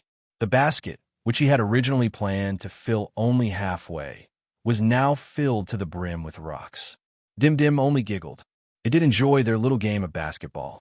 Since the basket was too heavy for Alex to carry, he was forced to dump some of the rocks at the side of the river until the weight became manageable. Okay, let's start our training. Alex called out to Dim, who effortlessly jumped to the top of his head and landed as light as a feather. Let's go. Dim pointed forward, catching Alex by surprise. Alex picked up the little guy from his head and held its gaze. You can say other words aside from Dim? Dim blinked innocently. You can't fool me, Dim. Dim, never mind. Seeing that the Dim-sum god didn't plan to cooperate, Alex once again placed it on top of his head and started to run. 10 minutes later, the young man started to pant for breath. Sure enough, running while carrying a basket half filled with stones wasn't an easy task. Sigh, if he were still playing the game, all he needed to do was pick a training course, click OK, and the training would end in the span of a few seconds. Unfortunately, there was no shortcut in reality, so he needed to put some effort into raising his stats aside from leveling up. Maybe I'm rushing things a bit, Alex muttered before reducing the number of stones until only a third of the basket was filled. I think this much is manageable. And, just as he expected, the weight was indeed better, allowing him to keep his pace while running. Alex sprinted around the town of Aloria, drawing amused glances from the guards on the city walls. It was the first time they'd seen someone run through the town carrying rocks on their back as part of their training. But since Alex wasn't causing any trouble, They simply observed as he took a couple laps around town. A few hours later, when the young man felt that his lungs and heart were about to give out, he finally heard a notification sound, which sounded like music in his ears. Strength +1. Agility +1. The young man did a fist pump internally because this proved that his theory was right. This hybrid-style training routine could indeed increase 2 stats instead of 1. Not only would this save time and effort, but it would also boost his stats faster than he had in the game. Although he was exhausted, he still felt happy because his hard work had paid off.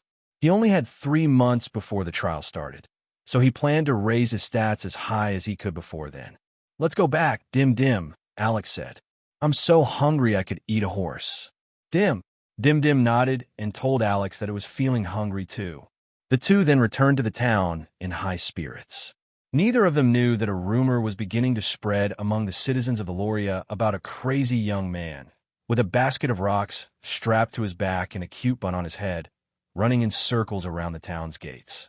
Because of this, Alex would find himself being teased by the waitresses in the Cattails Inn for the next few days during his stay. "Man, this feels like those torturous days when I was studying for my college finals," Alex thought as he pinched the bridge of his nose. He had just finished reading the 5th chapter of the alchemy book.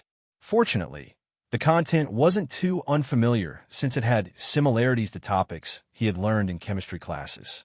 After a long sigh, he placed a bookmark on the page he had finished reading before closing the book in his hand. Volume 1, Foundations of the Flame, Basics of Alchemy. Contents: elements, symbols, simple transmutations, alchemical apparatus, safety protocols. Suddenly, the young man heard a notification sound inside his head, which made his complaints disappear like ice melting on a sunny day. Intelligence +1. In yellow, you could actually raise your intelligence stat by reading books. Of course, the books must contain something that actually taught something. Alex chose alchemy to study, knowing he might be fighting solo most of the time. Because of this, he needed to learn how to craft potions that could help him recover his health, as well as deal damage to the enemies when thrown. The young man had decided to follow a rigorous training method to maximize his day. Run every morning, and go to the library to read after breakfast. He planned to raise his strength, agility, and intelligence to lay down the foundation of his endgame build. When he had played yellow, Alex's job class had been the Shield Savant. It was a hidden prestige class, and the young man had been the only one who possessed it. However, he hadn't been the only one with a hard-to-acquire job class in the game. He knew of at least 21 other people in yellow who had hidden prestige classes just like him. All of them were unique, and no other players in the game possessed them. In fact, there was once a millionaire who asked Alex to sell his account to him for a high price. However, Alex rejected the offer. He wasn't that desperate when it came to money, and he earned enough to live comfortably. As the one and only Shield Savant in the game, he was personally recruited by the guild master of Yellow's #1 guild, Endless Horizon. Alex became the main tank of the guild and played a crucial role during boss raids.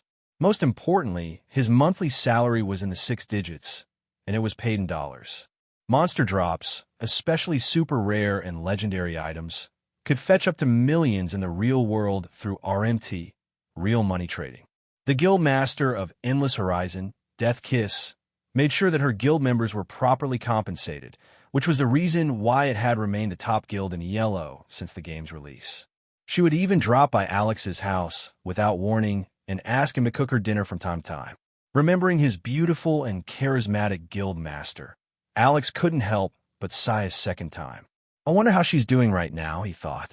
She will definitely find it suspicious when she realizes I'm not present during our regular guild meetings. I just hope that she doesn't do anything reckless when she finds out I'm missing. Perhaps seeing the sad expression on his face, Dim lightly tapped Alex's hand that was holding the book. "Dim, I'm fine, Dim. I just remembered a good friend of mine. Not wanting to ruin his day, he went to the librarian to borrow the book for a few days. Just remember, if you don't return this book within 3 days, you will be charged 1 silver coin. Okay?" the librarian said with a smile. "Understood," Alex replied. "I'll make sure to return it before the due date." "Good. Please sign here." "Okay." After completing the borrowing process, the young man returned to the inn. The sun was about to set in the horizon, proving how long Alex had spent reading the basics of alchemy in the library. Since he was reading to learn something, he paid close attention to the proper use of the alchemical apparatus, as well as the other safety protocols to prevent accidents during the alchemical process. "Welcome back." Naya, the waitress, who went by the name Dora, greeted Alex as soon as he returned to the inn. "Would you like to have dinner, a bath, or me, Naya?" The Catkin waitress, who was in her late teens, asked Alex in a teasing tone. "Dinner for two, please," Alex replied. "Also, nice try, Dora." Dim. The Catkin giggled before telling Alex the menu that they have for dinner. "We have roast beef, apple and meat pie, pickled vegetables, dark rye bread with cheese, and mushroom stew," Dora stated. "As for drinks, we have mead, wine, and just plain water. What are you guys having?" "What do you like to have, Dim?" Alex asked. Dim. "Okay, so give me 2 orders of dark rye bread with cheese and a roast beef," Alex said.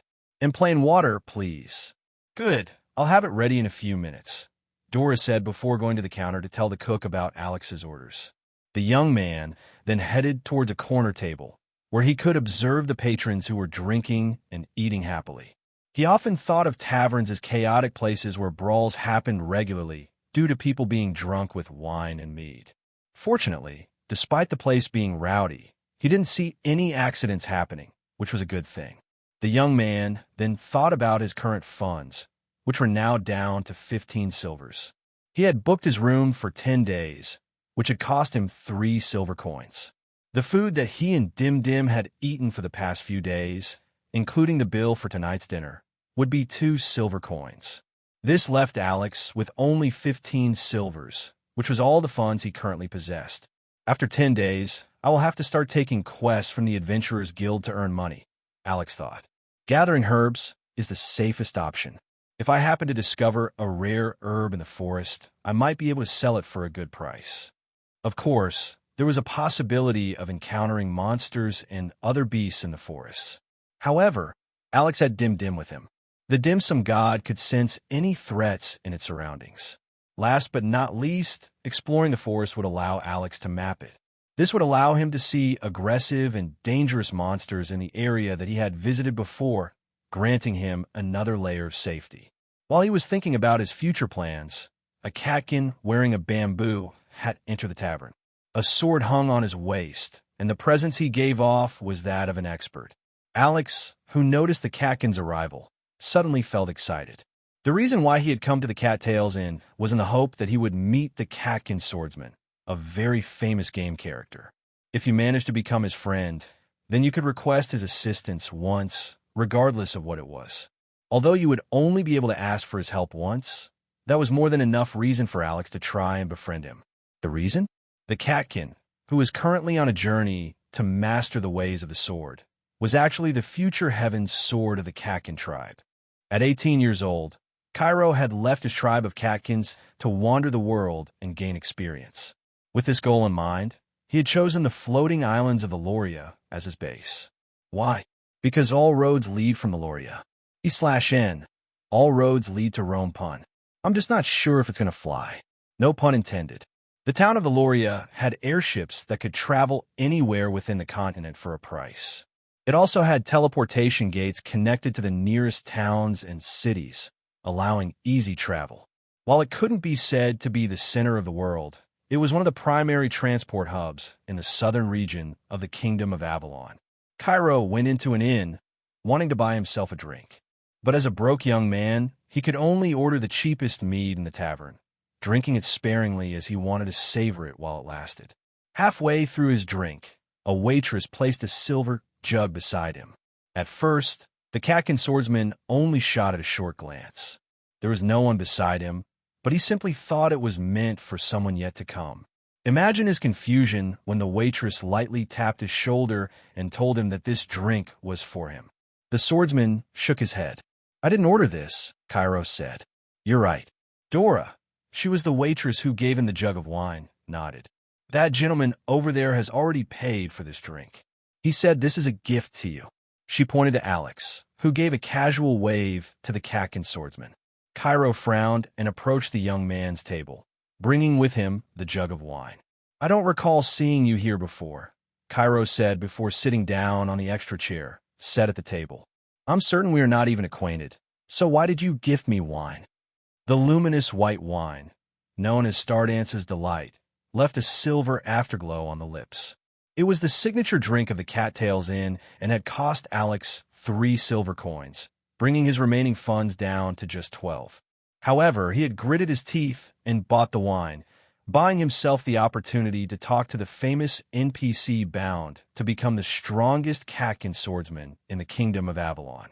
When you first entered the tavern, your presence simply mesmerized me, Alex answered. When you moved, I sensed that you were containing your strength and the way you carried yourself. I just knew you were an expert. To be honest, he continued, I even thought I was looking at the current Heaven's Sword. So, I figured a harmless little trick might be my best shot at becoming your acquaintance. The words Heaven's Sword were effective enough on Cairo, who immediately had a good impression of Alex. After all, to be called a Heaven's Sword was the highest praise a Catkin swordsman could have. Every Catkin who wielded the blade aspired to earn this title, and Cairo was no different. He was one of the many experts striving to prove their best to be worthy of it. I am no Heaven's Sword, Cairo replied, forcing himself to stay composed and not break into a wide smile. But I hope to become one someday. Alex smiled. Then I hope your dream will soon come true.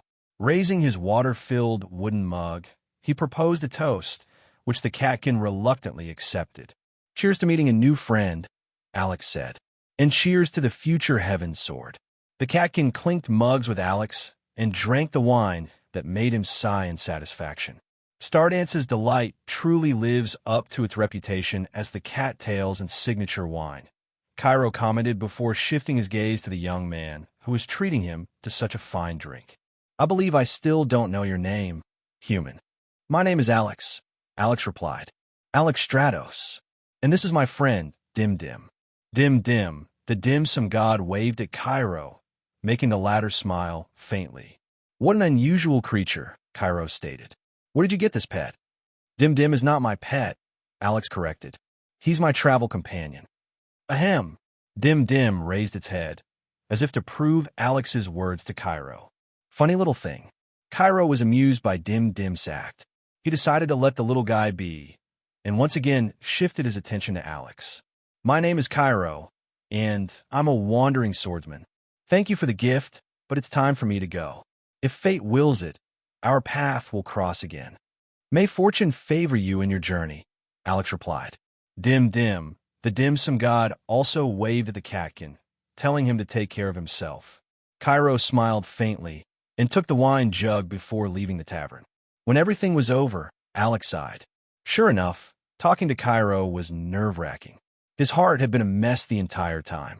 He felt a little guilty for deliberately approaching the Catkin swordsman to be his friend, just so he could ask him for a favor in the future. However, in the end, he didn't push forward with this plan and simply decided to become Cairo's acquaintance for the time being. Suddenly, he heard a notification sound inside his head, making him blink in surprise. A blue window screen then appeared in front of him. Alex read it out of curiosity. Cairo, I do not seek strength for power. I seek it to carve my name among the stars. You have made a good first impression of Cairo. Cairo will now be added in your relationship tab. Cairo will now recognize you as an acquaintance. Favorability increased to half a star. Overall favorability, half a star. Relationship status, acquaintance. Hidden mission completed. Mission name, first acquaintance. Not all who cross our path are meant to stay, but each leaves a mark on our journey. Rewards, +1 of luck, +10 Arcana points. The unexpected reward caught Alex completely by surprise. The luck stat was grayed out, which meant that stat points couldn't be allocated to it. Of course, it could be increased in other ways through items, equipment, artifacts, buffs, and missions. In any case, getting a +1 to his luck and 10 Arcana points in exchange for spending 3 silver coins was worth it. Half a star, Alex thought. 6 stars is the highest level of favorability in the game. Raising the favorability of heroes and heroines to 2 stars meant being friends with them. At 3 stars, they will treat you as good friends. 4 stars, best friends. 5 stars. At that point, you can even have them as a lover. 6 stars, you can ask them for marriage. By then, they're guaranteed to agree to your proposal. For players who had a 5-star favorability with a same-sex character, 2 options would be given to them whether they were straight or bent. Option 1 was to make them a sworn sister or brother. This relationship was more like that between family members who would help each other no matter what. Option 2 was to make them your lover, which would ultimately lead to marriage if the favorability rating was raised to 6 stars. Endless Leveling Online was a game that gave you endless possibilities. You could form bonds with anyone and anything. You could form bonds with monsters, spirits, and even the undead. Simply put, you could form bonds with anything that caught your fancy. Heck, you could even form a bond with a tree or a stone if you were persistent enough. Alex smiled lightly after checking his stats before heaving a sigh. I need to focus on gaining funds soon, Alex thought. Otherwise, I will be forced to sleep on the outskirts of town, using only a bedroll as my bed. The game was truly different from reality. He had made his character sleep uncomfortably multiple times, but since it was he who had to do everything in person now, he'd rather sleep on a comfortable bed with a proper roof above his head. With renewed determination in his heart, Alex decided to consistently train so that he would become strong enough to fight a goblin one-on-one without relying on throwing rocks at its head. Yes, he planned to fight them in close combat with a sword. That way, he would overcome his fear of getting attacked by enemies, just like how he'd gotten used to tanking hits from the strongest bosses of the game who gave out great rewards the moment they were defeated in battle. The more Alex learned about alchemy, the more he felt a new door for his ideal character build opening. He had just finished reading the basics of Alchemy Book 2, and it had once again made him feel that he had made the right decision to study alchemy. It had been 3 days since Alex had met Cairo, and he was now getting used to his daily routine of running in the morning while carrying a basket that was half filled with rocks. After he finished his run, he would have breakfast, take a shower, and head to the library to read. He had given himself exactly 10 days to raise his stats to the best of his abilities before he started taking on missions like collecting herbs in the forest. There was always a chance of encountering a monster like horned rabbits, goblins, forest boars, and forest wolves while looking for herbs. This was why Alex was doing his best to make himself fit enough to fight against these monsters if they ever got in the way of his herb collecting mission. Alex Stratos. Age, 17. Mana, not applicable. Job class, not applicable. Strength, 8. Intelligence, 5. Dexterity, 1. Agility, 16. Constitution, 10. Stamina, 10. Magic, 0. Luck, 4. Available stat points, 0. AP 10. Skills, not applicable. Difficulty level, Hell mode. Training in the earlier stages yielded good results, so he raised his stats quite easily. However, as time went on, it would become harder to raise stats. This was also the reason why he was doing his best to raise his stats to the limit before he embarked on his mission to clear the trial of Freedom Academy. But before taking the trial of the Academy, the young man had decided he would go to Briarwood Village first. The reason? He wanted to help Charles Lambert safely exit from the other side of the Dungeon of Beginnings, which would bring him to the city of Harmonia. This was also the city where the Freedom Academy was located and where the main story quest would begin. Alex had also put Charles Lambert into consideration when choosing alchemy to study. He planned to create as many potions as possible so that when the time came, he would have a higher chance of clearing the dungeon with Charles. The young man's unique tutorial quest had remained unbeaten for a whole year until Alex had succeeded through sheer luck. To be honest, Alex was feeling very anxious and afraid. He knew that entering the Dungeon of Beginnings with Charles would transform a simple dungeon into a slaughterhouse, where the latter would fight a battle of life and death. Getting entangled with the other party's fate would bring him to great danger. But if he turned a blind eye to this scenario, he would feel guilty all his life. Alex was also hoping that he would be able to befriend Cairo so that the Katkin swordsman could accompany him in this mission, raising their chances of success. Dim Dim. Thank you, Dim Dim. But don't you remember? Eating food in the library is prohibited. I'll just turn a blind eye this time because I'm the one doing the eating. Ho ho ho. Dim Dim. The dim sum god had a knack for befriending anyone it met. Dim Dim had been giving the librarian some baked tarts with custard filling as well as sesame balls, which the librarian liked to eat.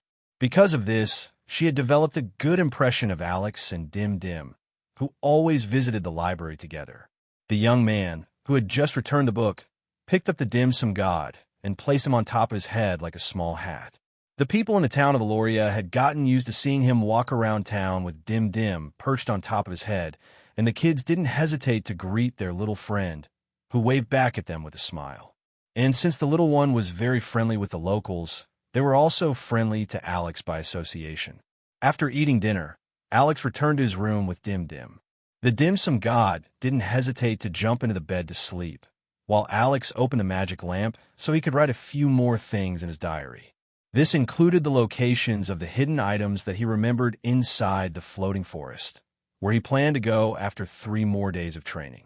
The floating forest was a forest located on a floating island half the size of the floating island of Aloria. The forest spanned 6 miles, and it was one of the most common places for adventurers to visit when they gathered herbs or hunted some monsters and beasts for their missions. If I head deeper inside the forest, I will definitely encounter rank 3 monsters like hobgoblins, Alex thought. Rank 2 monsters like goblin mage and goblin shamans are also dangerous, and I don't want to encounter any of them either. Alex then glanced at the landmark located on the floating forest map, which the Adventurers Guild distributed for free. Fairy Lake, Alex mused. Should I attempt to go there to retrieve that item? There were a few items around the vicinity of the floating island of Aloria, and one of them was located in the Fairy Lake. Silent Striders. Item grade, rare. Stats, +2 stealth, +3 agility. Effect, reduces noise while walking, making sneaky approaches easier. The Silent Striders were a decent pair of boots that increased stealth abilities and the agility stat. It was a good item, but in order to get it, one must first swim to the center of the lake where the water fairies lived. Fortunately, the water fairies weren't aggressive monsters. They were quite docile and only attacked when provoked. The only problem was getting to the location of the lake. In order to go there, Alex would need to enter the hunting grounds of rank 2 monsters, which would increase the difficulty of his mission. Should I wait till I have higher stats or risk it? Alex wondered. I can always visit it before I leave for Briarwood Village in 2 months. By then, I'm confident I will be able to handle a rank 2 monster in a one-on-one fight. After weighing the pros and cons, Alex decided to survey the area first. If he didn't meet any strong monsters along the way, he would proceed with his plan. But if he met a strong monster, he would not hesitate to return another day. For him, nothing could be possibly more important than his life. He then listed the other rare items located around the floating island of Aloria. Alex planned to sell the items he didn't need or wasn't compatible with. This was a good way to secure some funds to buy some equipment. He also needed to save up some fund for his journey to Briarwood Village. After writing everything that he could think of, the young man turned off the magic lamp and headed to bed. A few seconds later, he was fast asleep, dreaming of accidentally finding a divine weapon, which allowed him to become the strongest person in the world of Arcana. Alex stepped into the Adventurers Guild with Dim Dim perched on top of his head, as usual. It was finally the day he had decided to register as an adventurer and claim missions. His main goal was naturally to earn as much as he could to fund his upcoming journey. After going through a short registration process, he received his guild card and started as a rank F adventurer. Without wasting a second, he skimmed through the available missions. Are you sure you want to take 2 quests at once? Asked the pretty receptionist named Dahlia. You'll need to gather 20 redcap mushrooms and 20 thornberries. If you bring in extras, we offer 2 bronze coins for every additional set of 5 of either item. Does that sound acceptable to you? Yes, Alex replied. Both of them can be found in the floating forest, so taking these 2 quests together will not be a problem. Dahlia nodded in agreement, knowing that the young man was right. Her only concern was the fact that Alex had just registered in the Adventurers Guild. She wasn't sure if he had what it took to finish the quests. Fine, Just be careful out there, Dahlia stated. Don't go too deep into the forest. Rank 2 monsters live there, so make sure you stay at the outskirts. Keep out of trouble. Do I make myself clear? Yes. Alex nodded. Don't worry. Mississippi Dim Dim is with me. He can easily tell if a monster is coming. Ahem. Dim Dim raised its body, making Dahlia giggle. She had seen many unique monster pets, but this was the first time she had seen something like Dim Dim. Originally, she thought it was a baby slime with white pigmentation. But to her surprise, it looked more like a white steamed bun with an adorable face. After leaving the Adventurers Guild, Alex headed to the floating forest, which was located to the west, at least 4 miles away from the town of Aloria. The young man decided to run toward his destination as part of his training. Since he had been running a lot for the past 10 days, his body had gotten used to it. 40 minutes later, he arrived at his destination. However, he didn't enter the forest right away. Instead, he took a 15-minute break to properly recover before heading inside. Dim Dim, do you sense any monsters nearby? Alex asked. The dim sum god shook its head. Dim, good. Please tell me if you sense any danger in the surroundings. Dim. Alex was also looking at his map, which now had less black fog, specifically from the places he had traveled. He intended to cover as much ground as possible while looking for redcap mushrooms and thornberries. The young man also had another plan in mind. Following the map, he moved northwest. The route he was taking led to the Fairy Lake, where the rare item, Silent Striders, could be acquired. Dim, understood. The young man immediately hid behind a tree and peered in the direction from which Dim Dim said the monster was coming. About 30 seconds later, a forest boar emerged from the underbrush. It was still young, and its frame smaller than a fully matured one, but its eyes already held a glint of aggression. Forest boar. Monster rank. Rank 1 monster. Monster grade, common. Health, 50 of 50. Attack, 7 to 10. Note, a brute of the undergrowth. The forest boar is as stubborn as it is tough. Though lacking the cunning of greater beasts, its sheer tenacity makes it a challenge for the unprepared. The forest boars were quite aggressive monsters and would not hesitate to attack unless their opponent was many times stronger than they were. Alex was confident he could kill one, but changed plans after Dim Dim said there was more than one monster in the surroundings. Because of this, the young man decided to observe the situation first and take action later. Perhaps waiting for the forest boar to lower its guard, 3 forest wolves lunged at it from behind. Forest wolf. Monster rank. Rank 1 monster. Monster grade, common. Health, 60 of 60. Attack, 5 to 15. Note, alone, a forest wolf is a dangerous foe. In a pack, it is a force of nature, swift as the wind and deadly as the storm. The forest boar let out a shrill squeal that echoed through the surroundings as one of the wolves lunged for its neck. Caught off guard, the young boar scrambled to escape, but it was already too late. The wolves had it surrounded. Moments later, the forest quieted, leaving only the sound of tearing flesh as the pack began feasting on their kill. The sight made Alex feel relieved. Had he attacked the forest boar at the very beginning, he might have been forced to deal with 3 forest wolves, which were all rank 1 monsters. Defeating them wasn't impossible, but if a stronger predator had taken advantage of the situation, Alex might have found himself in a dangerous situation. After several minutes, the wolves had finally eaten their fill. They then dragged the carcass away, presumably taking it back to their den to feed the rest of their kind. Even though the forest wolves could no longer be seen, Alex remained hidden behind a tree. He was waiting for Dim Dim to say that the coast was clear before he made his move. Dim Dim informed the young man that it could no longer sense any danger in the surroundings. Thanks, Dim Dim, Alex replied before continuing his journey. As he made his way to the lake, he was lucky enough to come across a few redcap mushrooms. But just as he was about to reach his destination, the sound of roars and gibberish reached his ears. The young man stealthily approached the source of these sounds and saw 4 goblin warriors and 2 goblin archers fighting against a rank 2 brown bear, which stood at 3 meters tall. Brown bear. Monster rank. Rank 2 monster. Monster grade, common. Health, 300 of 300. Attack, 30 to 60.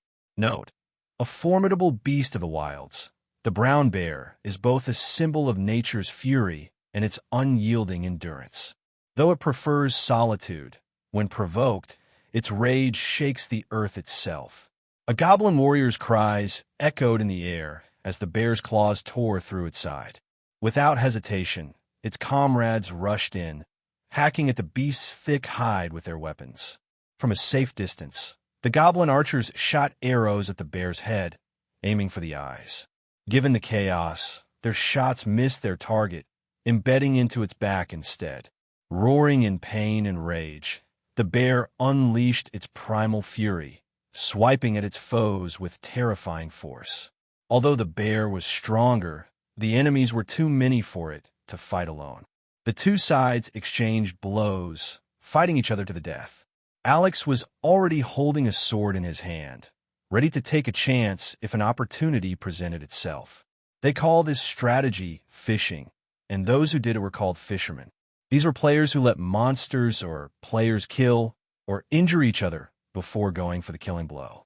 There was also another term used for them: kill stealers. They were probably the most hated people in the game, making player killers take second place. Alex also hated kill stealers. But since he wasn't dealing with people but monsters, he felt no guilt in using the situation to his advantage. Several minutes later, 2 of the goblin warriors were dead, while the other 2 were barely hanging on for dear life. They were just waiting for the goblin archers to finish off the bear, whose body was now riddled with over a dozen arrows. Although 2 of the goblin warriors were dead, and the 2 survivors were seriously injured, the bear was also on its last legs. Just when one of the goblin archers was about to fire another arrow at the weakened bear, it suddenly felt a pain at the back of its neck. It tried to scream, but only gurgling sounds escaped its lips as Alex struck it a second time, cutting off its head from its body. With the bear and the 2 remaining goblin warriors at death's door, the only threats left in the surroundings were the 2 goblin archers. That said, Alex hadn't charged without a plan. Before emerging from his hiding, he had asked Dim Dim to track the 2 long rangers so he could kill them before giving the bear the finishing blow. When the first goblin archer died, the second one felt something was wrong. However, it was a distance away from its comrade, so it didn't notice that its companion had already died. Alex already knew of the second goblin archer's hiding place and didn't hesitate to make his way to his target. As he moved, he cranked his senses up, carefully listening to the roar and shouts of the brown bear and the goblin warriors who had decided to finish each other off. A scream of pain escaped the goblin warrior's lips as the brown bear swiped its body with its claws before delivering a bite to the neck. While this was happening, the remaining goblin warriors started hacking and stabbing the brown bear's body from the side, doing its best to kill it before it could shift its target. At the same time, it also started to wonder why there were no more arrows hitting the bear at this time, which could have finished it off completely. The brown bear then roared a second time before directing a backhand blow to the annoying goblin attacking the side of its body. This sent the pitiful monster's body flying until it slammed into a tree and coughed out blood. The bear then stood up on its hind legs and struck the fallen goblin with its claws, finishing it off. After defeating its enemies, the bear staggered, losing its strength. Blood flowed from the wounds on its body. It was only a matter of time before it also succumbed to its injuries. Suddenly, an arrow hit its head, making it roar in pain. It then glanced in the direction for which the arrow had come, only to see another arrow flying toward it. Alex had joined the archery club during his high school days and was quite proficient with the bow. Although he was not very accurate in hitting targets 50 meters away, hitting something within 15 to 20 meters wasn't a problem. You dealt 5 additional damage due to hitting your enemy to the head.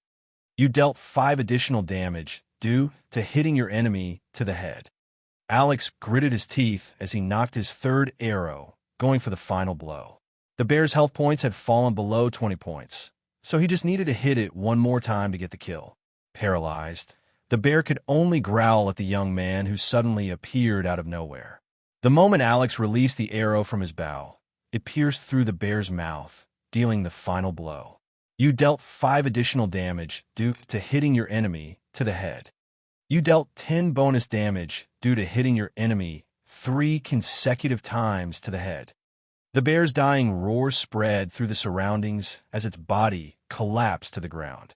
The skill, Headshot, had a passive ability of giving additional damage as long as Alex hit his target on the head.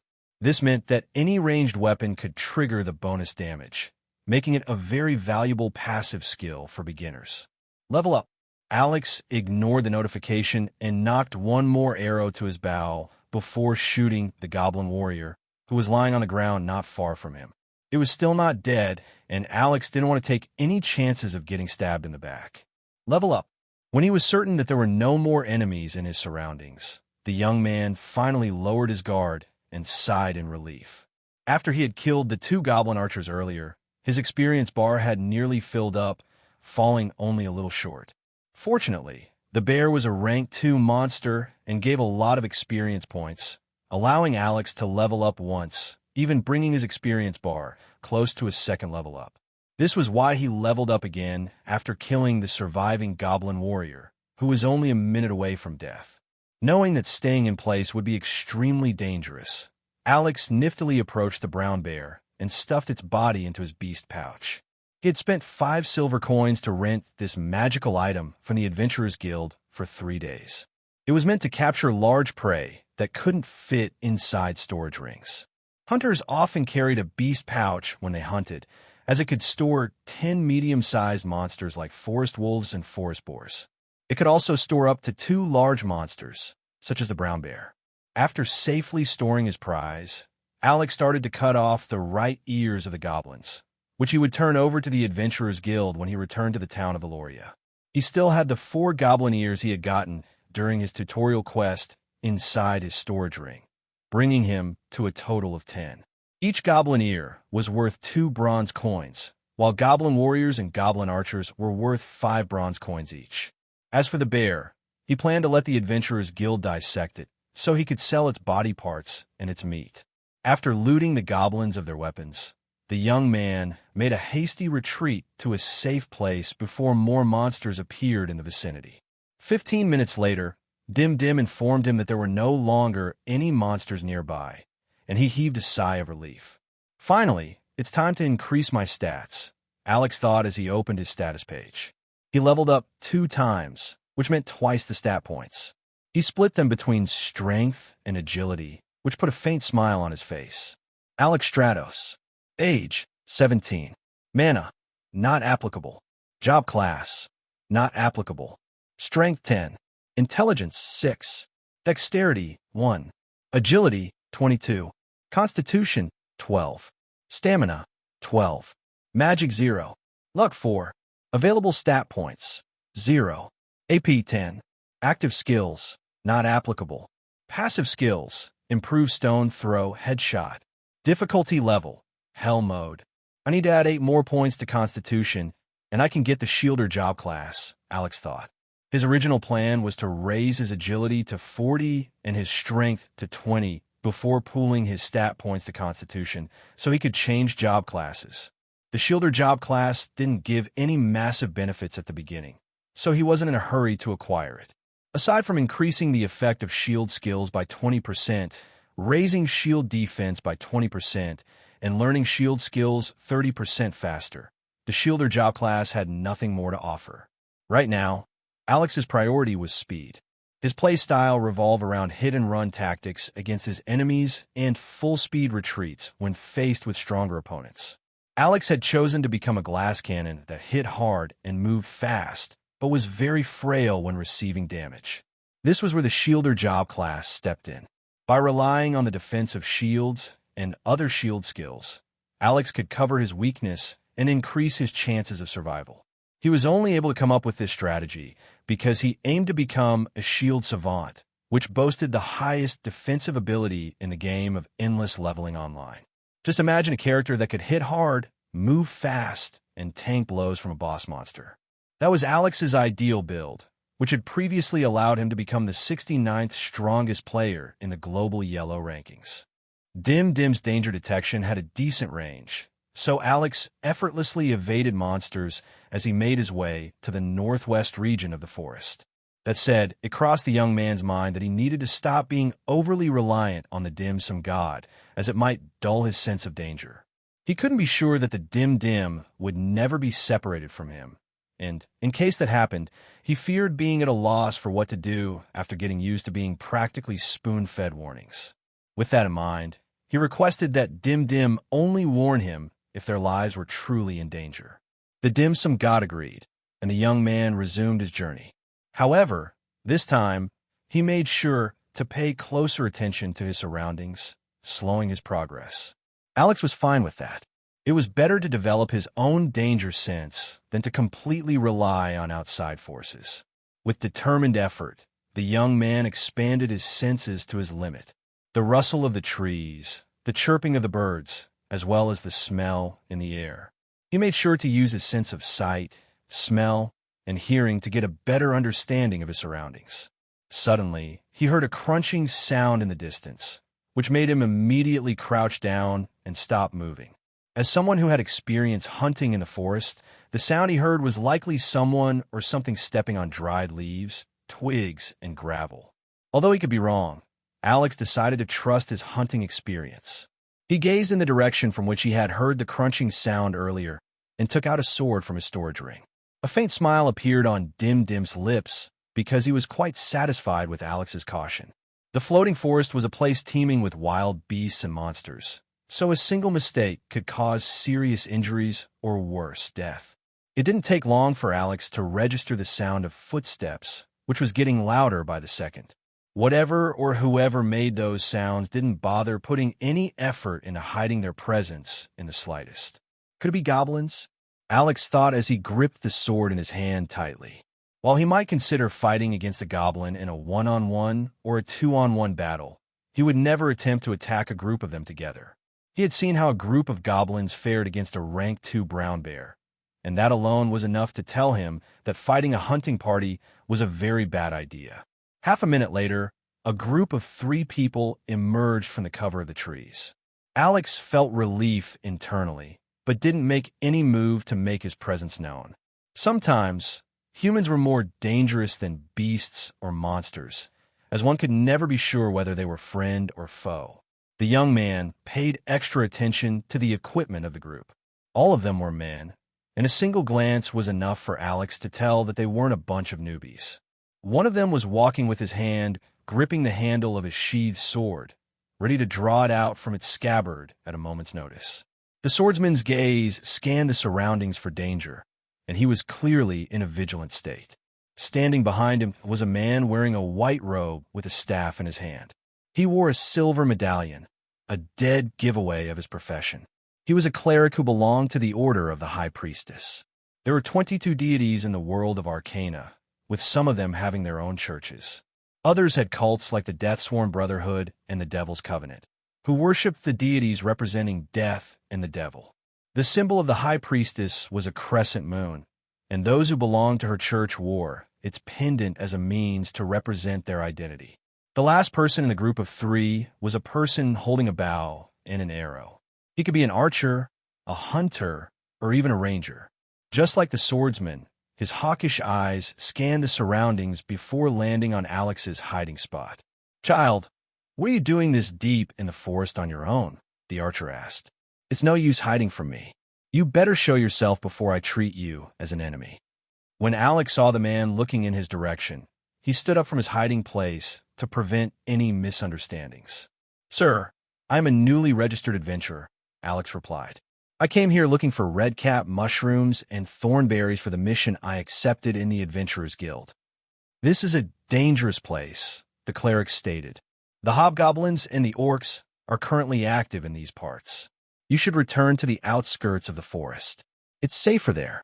As for thornberries, I saw a patch of them when we were passing in the direction where we came from," the swordsman commented. "It's just 100 meters away in that direction. Pick them up and leave this place as soon as you can." "Thank you, sir," Alex replied, but made no immediate move to go to the location where the swordsman pointed. This made the cleric nod in satisfaction, pleased with how the young man acted cautiously with strangers. "Well then," Go back as soon as you can. The cleric nodded at his companions. We still have some business to do here, so we will be leaving first. After their discussion, the three people headed deeper into the forest. Alex waited until they were no longer in his sight before carefully walking in the direction from which they had come earlier. Since his mission was to look for redcap mushrooms and thornberries, it wouldn't hurt to check if the swordsman was telling the truth. Fortunately, the man hadn't lied to him, and he found several shrubs of thornberries ripe for picking. Alex collected 40 thornberries, leaving the unripe ones behind. He then opened his map and zoomed in on his location. After that, he went to the plan tab and looked for a symbol of a berry. The young man decided to mark this spot so he could return to gather more berries in the future. Although the three people had warned him to go back to the outskirts, Alex decided to continue his journey towards the fairy lake and see if he could get the rare shoes he wished to acquire. Along the way, he found redcap mushrooms, which completed his quota. With his 2 missions down, he was naturally pleased. He then hesitated, wondering whether he should continue heading to the lake or return to the town to collect his rewards. It's still noon, so I have plenty of time to go to the lake, Alex thought. I'll just travel as far as I can for now. If there is danger, I will just retreat and come back another day. After making up his mind, the young man resumed his journey, heading northwest. Half an hour later, he heard a scream that stiffened his body. The scream didn't belong to a monster, but to a human. Alex hesitated whether he should go and see what was happening or flee in the opposite direction. He was deep inside the forest, and the chances of encountering a strong monster were very high. While he was contemplating what to do, another blood-curdling scream reached his ears. This time, it wasn't only a single person screaming, but 2 of them. Dim, dim. The dim-sum god's shout broke Alex out of his daze. It was also then that he heard the sound of something or someone running in his direction. Run, Alex. Run. That was what Dim Dim had told him. So the teenage boy no longer hesitated and ran away without looking back. He was afraid that if he glanced at what was behind him, he might get paralyzed by fear, preventing him from running away to safety. His legs went into overdrive, fueled by his adrenaline. Despite his unprecedented speed, he could still hear the desperate and fearful screams behind him. Half a minute later, the screaming completely faded. 2 dire wolves feasted on the flesh of the human who had stumbled upon their hunting group. His white robe was stained with blood, and the crescent moon medallion he wore around his neck earlier now lay on the ground a meter away from his body. The cleric screamed no more, for he was already dead. Only the sound of flesh being torn and bones being crushed echoed silently within the forest. His lifeless eyes stared at his killer, who opened its jaws to bite down on his head. Several minutes later, only the shredded and blood-stained robes remained of the cleric who had advised Alex to return to the outskirts of the forest, where it was safer to complete his mission. Alex panted for breath as he leaned against a tree. He didn't know how long he had been running, only that he stopped when his legs gave way. The young man waited for his breathing to stabilize before taking out his water skin from his storage ring and drinking a mouthful of water. Dim Dim then offered him a barbecued pork bun to help him recover his stamina, which had been depleted after all that running. The young man gratefully accepted the dim-sum god's food and ate while trying to calm his wildly beating heart. Now that he was able to think more clearly, he realized that the voices he had heard earlier sounded familiar. Could it be them? Alex wondered, but they looked strong and competent. Their party is also pretty balanced. It couldn't be them, right? The young man tried to deny the possibility that the strangers he had met and who even helped him were the source of the fearful and desperate screams he had heard earlier.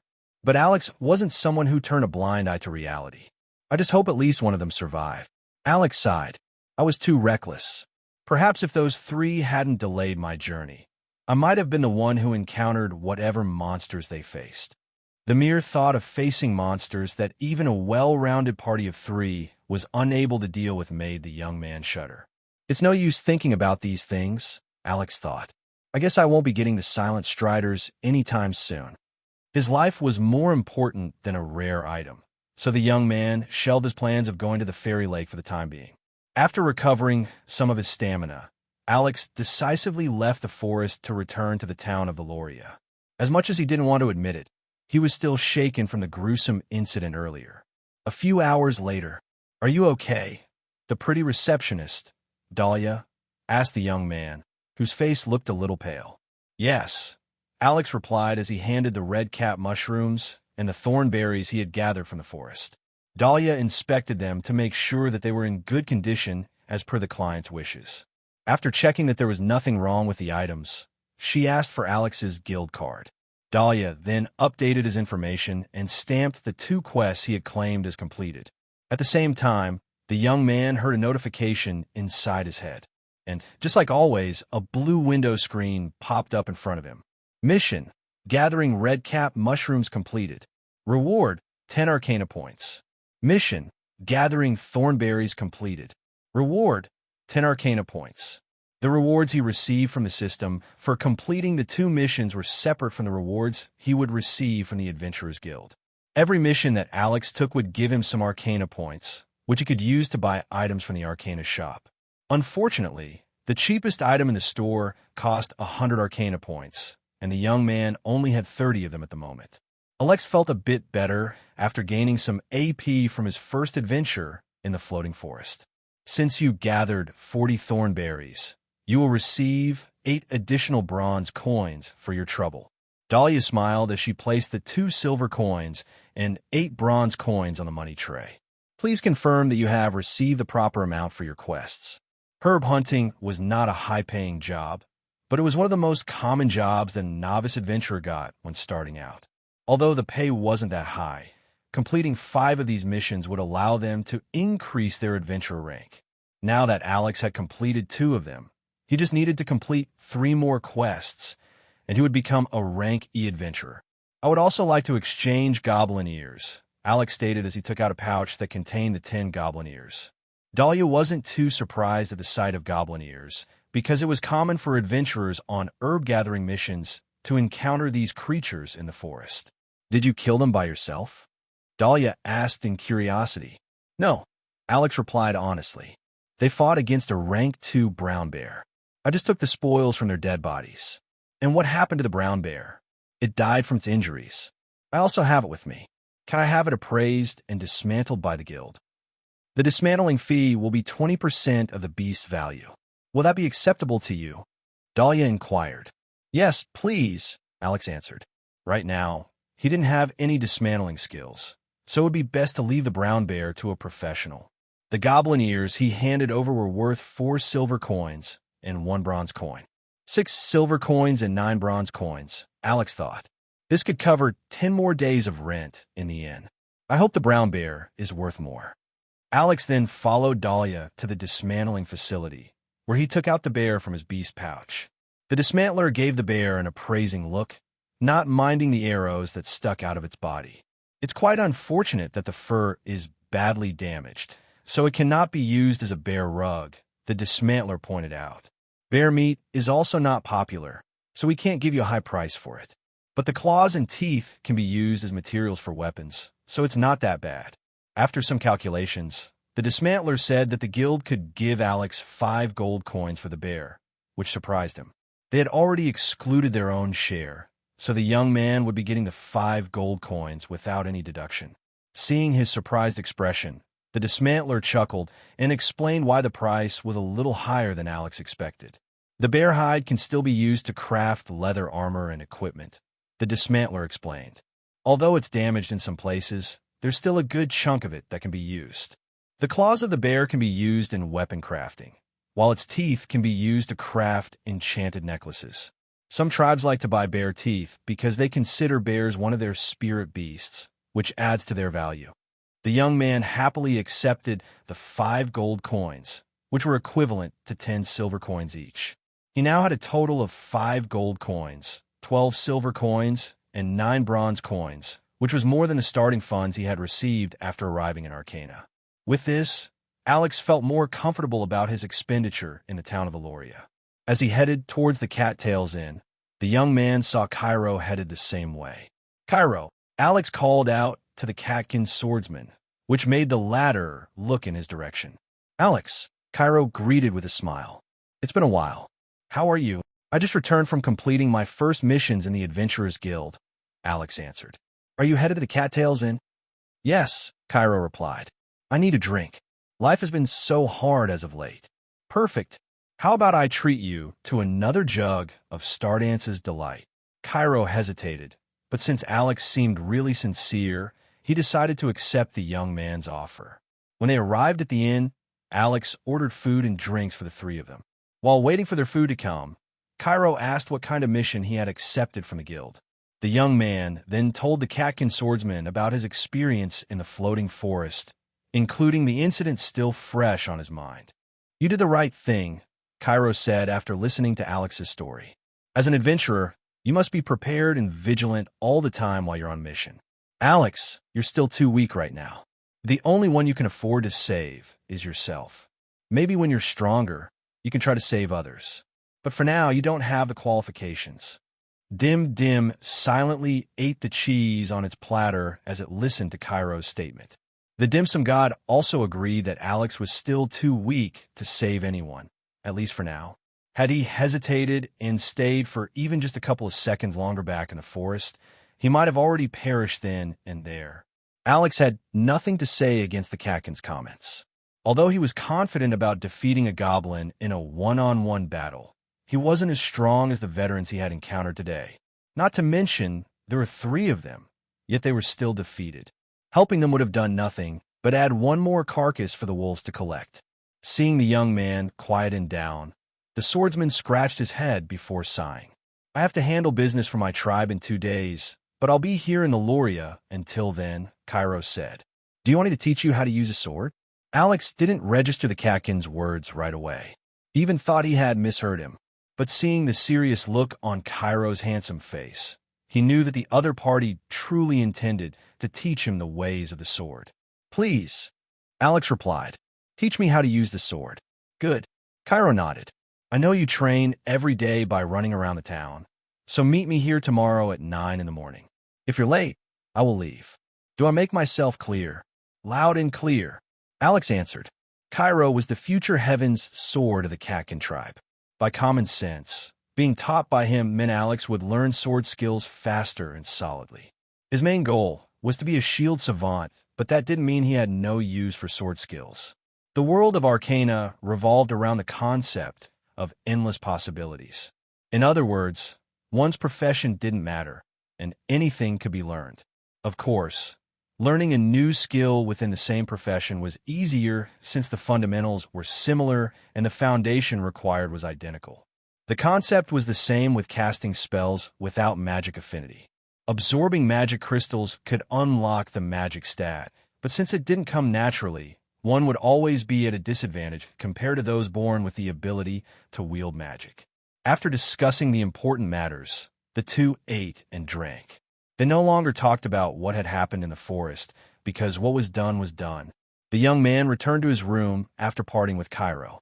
He took off his clothes and put them in the laundry basket before heading to the shower, washing away the dirt and sweat from his body.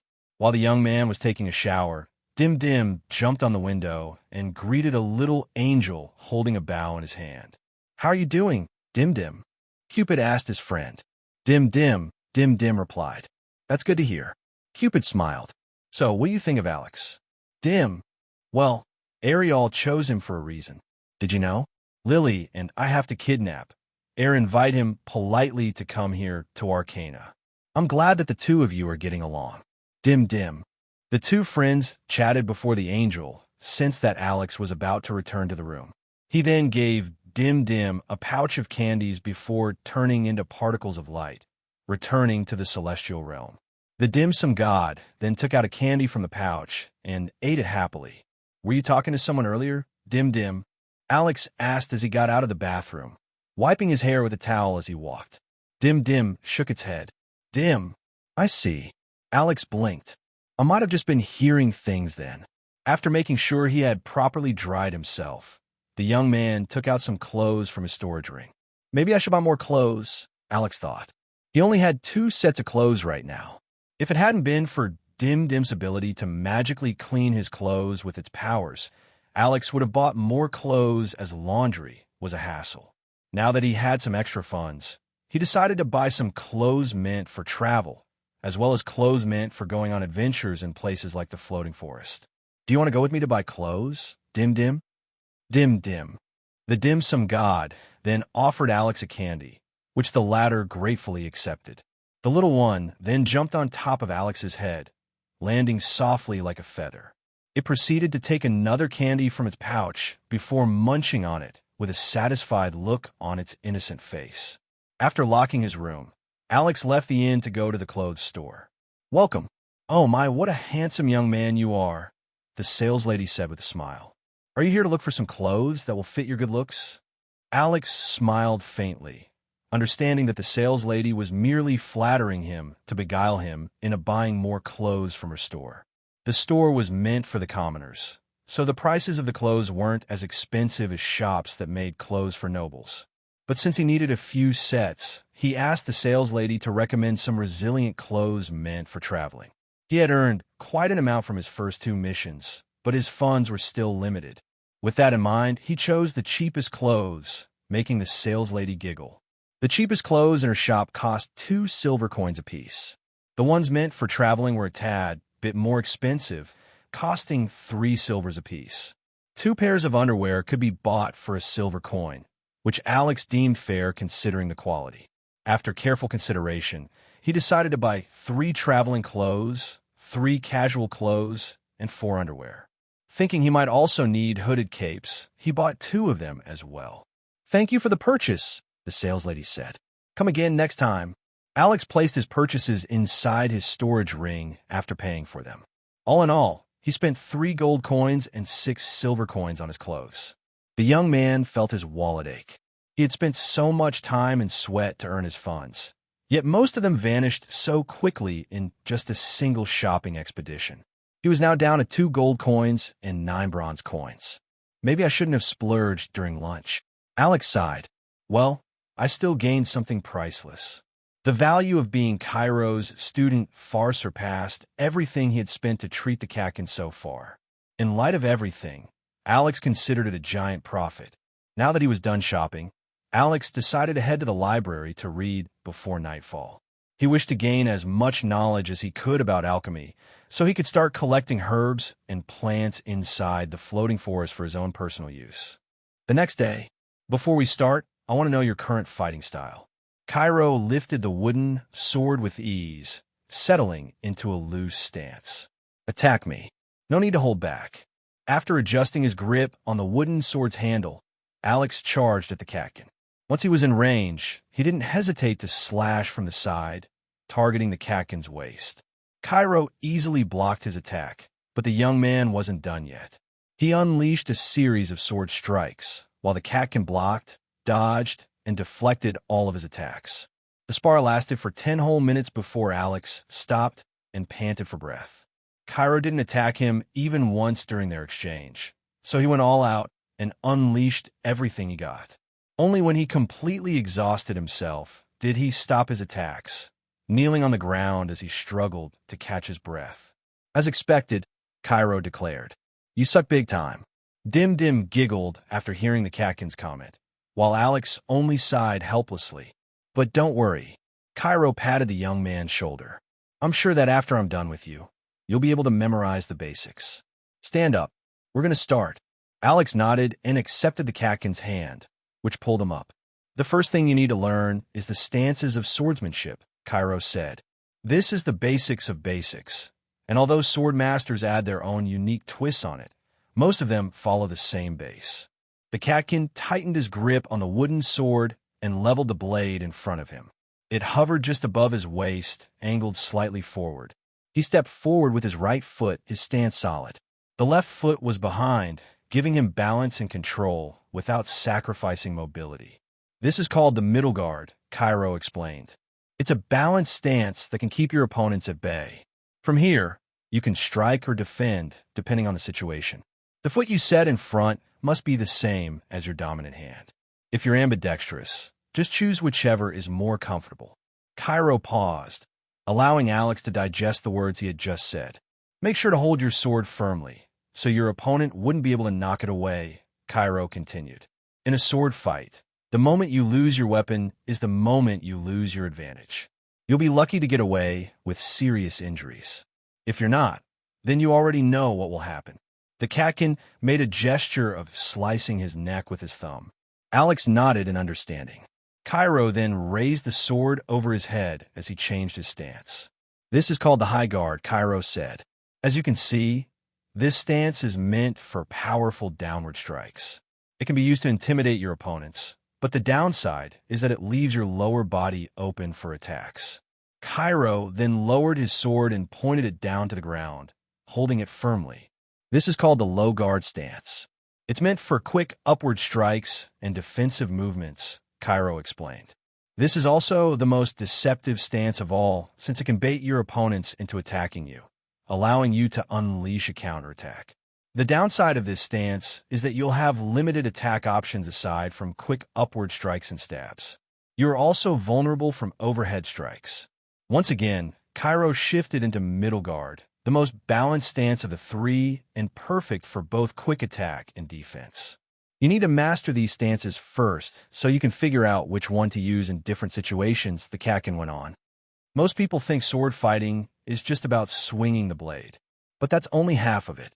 He adjusted his grip slightly. The right stance and footwork will make your attack more effective.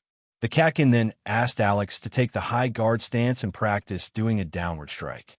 When you do a downward strike, think of cutting your opponent in half from the head down to their waist, Cairo stated. It has to be swift and deadly.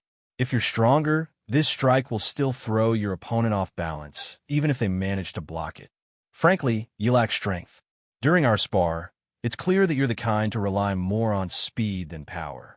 It's not a bad thing per se, but you still need to master properly executing a downward strike. The more you practice it, the more effective it will be in battle. Remember, swift and deadly. Imagine cutting your enemy in half with each strike. After making Alex swing his sword repeatedly for an hour, the catkin asked him to stop and change to the middle guard. Now, we will practice blocking and deflecting sword strikes, Cairo stated. Go and stab me. After a quick nod, Alex thrust his sword toward the catkin's chest. Cairo easily deflected it with his sword, repeating the motion several times so that Alex could study the technique up close. Once he was confident that Alex had at least grasped the basics, they switched roles with Cairo doing the stabbing and Alex doing the defending. The swordsman slowed his strikes just enough to give Alex time to react, allowing the young man to adjust to his attacks. Good, you're a fast learner, Cairo praised after the young man managed to deflect a quarter of his sword strikes. All right, quick break. Once you've recovered a little, we'll go over how to properly block sword strikes. Cairo had observed Alex closely. The latter's movements weren't aggressive, and he clearly seemed more like a defensive fighter. If anything, he fought like someone used to holding the line, not pushing it. More than once, Cairo noticed Alex's left hand shifting unconsciously, as if ready to raise a shield. The catkin had sparred with knights who specialized in sword and shield, and he had to admit they could be quite troublesome as opponents. Maybe I should give him a good shield when I come back from my mission, Cairo thought. I'll ask Gramps to give me the shield hanging on the living room wall for display. It will be better to put the shield to good use than leaving it as decoration. A few minutes later, the two resumed their spar. Little by little, Alex was starting to understand that he was truly a novice when it came to wielding the sword. In the end, he decided to add sword training to his daily routine. That way, he would be able to master the basics faster. While he didn't learn any special sword skills from Cairo, he now had a better understanding of how to fight against melee opponents, especially goblin warriors who specialized in close combat. Just like Cairo promised, he gave Alex intensive training for 2 consecutive days. Although this wasn't enough time to make the young man proficient in wielding the sword, Cairo believed that he would be able to master the basics if Alex kept practicing every day. Focusing to build a solid foundation was sometimes more important than training aimlessly. I'll be away for 10 days, Cairo said. When I return, we will have a spar. So, if I found out that you're slacking with your training, I will definitely give you a beating. Do I make myself clear? Yes, master, Alex replied, bowing respectfully. I will practice every day until your return. Cairo nodded. If I'm satisfied with your performance, I might just give you a gift in our next meeting. After saying his goodbye, the Catkin finally boarded the flying ship that would take him to his hometown. Although he didn't believe that he was proficient enough to accept a disciple, Alex's determination and hard work impressed him. So when a young man proposed that he call Cairo his master, the Catkin decided to accept him as his first disciple. The funny thing was that Cairo was only 2 years older than Alex. Even so, the young man believed that calling the Catkin his master wasn't a bad thing. In fact, it would give him many benefits. In ELO, players could interact with NPCs and choose some experts to become their master. This would allow them to learn exclusive techniques that couldn't be learned anywhere else in the game. There is only one disadvantage of being a disciple to someone, because the moment they accepted you as their disciple, you couldn't become anyone else's disciple. That was the rule in Yellow. Of course, there would always be exceptions. The only time when you could get another master was when your first master agreed to it. While he was still active in the game, he knew someone who was able to have 3 masters. That was the top 6 player of Yellow in the global rankings. Alex had fought that player once when he was a shield savant, and their match ended in a draw. "See you soon, master." Alex waved at Cairo, who was standing on the deck of the flying ship. "Safe journey. Don't die out until I return." Cairo waved back. When the flying ship finally departed, Alex headed to the merchant's shop to buy a few things. He planned to take quests from the Adventurers Guild the next day, so he needed to stack up on some items that would give him a higher chance of survival. Going to the fairy lake was not an option at the moment, so he would focus on herb gathering to gain funds. Also, he would check if there was an opportunity if he could play fisherman once again, allowing him to bring more income during his expedition. "Welcome to the shop," the merchant said with a smile. "How may I help you?" "I'm looking for brittle vials," Alex replied. "Certainly." The merchant nodded.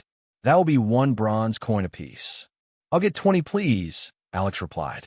"Also, do you have chili powders and black pepper powders?" "Oh dear, are you planning to store the chili and black pepper powders in the brittle vials?" The merchant inquired. "Do you plan to throw them at people who you hold a grudge with?" "Not to people, but monsters," Alex answered honestly. "Good." The merchant smiled. "For a moment, I thought I was about to become your accomplice in crime. Both chili powder and black pepper powder cost 1 silver per kilo. How much will you be buying?" Alex pondered a bit before giving his answer. 2 kilos each." The merchant chuckled faintly because it had been a while since he sold brittle vials to someone who planned to fill them up with chili powder and black pepper. Veteran adventurers didn't use such tactics because they were confident in their skills to defeat their enemies.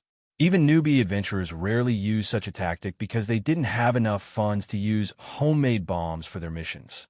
Alex didn't mind splurging because for him, his life was more important than money. Not only did he plan to get herb gathering quests in the Adventurers Guild, he also planned to collect herbs in the forest for his own personal use. This meant that he would need to cover a wide area in order to find the herbs that he was looking for. By doing so, the chances of him encountering groups of monsters was high. "That will be 6 silver coins. Here you go." Alex gave the merchant a gold coin, and he received 4 silver coins in return.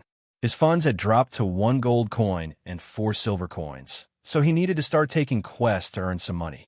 After getting his purchase, he returned to his room in the inn. Dim jumped onto the window of his room and looked at the scenery of the town. Since Alex was planning to mix chili powder and black pepper powder, the dim sum god didn't want anywhere near him because it might start sneezing. Alex tied one of his spare clothes to cover his nose before he started mixing the chili powder and the black pepper powder together. Truth be told, even in the game of Yellow, no one used this kind of method to attack monsters because there was no need to use such strategies. Alex also knew that this method would only be effective if the vial shattered on the monster's face. If they landed on other parts of the monster's body, its effect would decrease drastically. However, he had the mindset that it was better to be prepared than having no preparation at all. Better safe than sorry, Alex thought as he mixed the 2 powders together. Several minutes later, Alex slowly scooped the mixed powder and poured it on the piece of paper that he used to create a funnel. This allowed him to easily fill up the vials with his potent mixture, which he would be using as bombs. After filling all of the vials, Alex stored them safely inside his storage ring. He then took a bath because despite the fact that he had covered his nose with a folded shirt, it still felt itchy, and his eyes were also watering due to the aftermath of his little experiment. Still, the young man felt more confident and was more determined to return to the floating forest, where he narrowly escaped an incident that almost cost him his life. Redcap mushrooms and thornberries. Dahlia glanced at the quest that Alex had accepted from their quest board. There had been sightings of goblins in the outskirts of the floating forests as of late. So, be careful while you collect herbs out there, okay? Yes, ma'am, Alex replied with a smile. Good. I expect to see you later today. If you're not back within 2 days, I'll ask some friends to look for you in the forest. I will at least bury your corpse if they find it. Don't worry, Miss Dahlia. I'm not intending to kick the bucket anytime soon. That's what all adventurers say, you know. After that friendly banter in the Adventurers Guild, Alex headed towards the floating forest. 2 days had passed since he last visited the place, and if possible, he wanted to retrace the spot where he found the redcap mushrooms and the thornberries so that he could collect them faster. Dim. If there are rank 2 monsters or higher in the surroundings, make sure to give me a warning. Dim. Alex planned to rely on his own senses to detect danger in his surroundings. However, he had learned from the incident a few days ago that being too stubborn could cost him his life. He could still deal with rank 1 monsters, but rank 2 monsters and above could threaten his life. In the end, he chose survivability over stubbornness. As he stealthily headed to the northwestern area of the forest, he immediately noticed a group of 5 goblins. Are they perhaps hunting together? Alex thought as he eyed the monsters who were awfully close to the outskirts of the forest. It seems that Dahlia is right. The outskirts are no longer safe. However, instead of feeling intimidated, Alex thought that this was a good opportunity. If the goblins fought against a strong monster like the rank 2 brown bear, he might once again profit if an opportunity arose. Because of this, he stealthily stalked the goblin group, while making sure to keep a good look at his surroundings for possible threats, as well as the herbs that he was looking for. Half an hour later, the goblin came across 4 forest wolves who were also out hunting for food. The wolves and the goblins were both rank 1 monsters, so the battle wasn't one-sided. Even though it was a 4 versus 5 battle, the wolves were able to get the upper hand due to their superior speed and teamwork. They were able to eliminate one of the goblin warriors right away, while only suffering minor injuries. After one of their comrades died in battle, the goblins became more ferocious and fought with great intensity. The goblin archer, who had climbed a tree while raining down arrows at the wolves, hitting one of them on the back. Since the wolves weren't really tree climbers, they had no choice but to ignore the goblin archer and focus on their opponents on the ground. The battle lasted for nearly 15 minutes. 4 of the 5 goblins were dead, while only 2 wolves remained. Both were feeling frustrated because they couldn't attack the goblin archer, who was on the tree, and prevented them from preying on the goblins that they killed. Dim. He has only 2 more arrows? Good.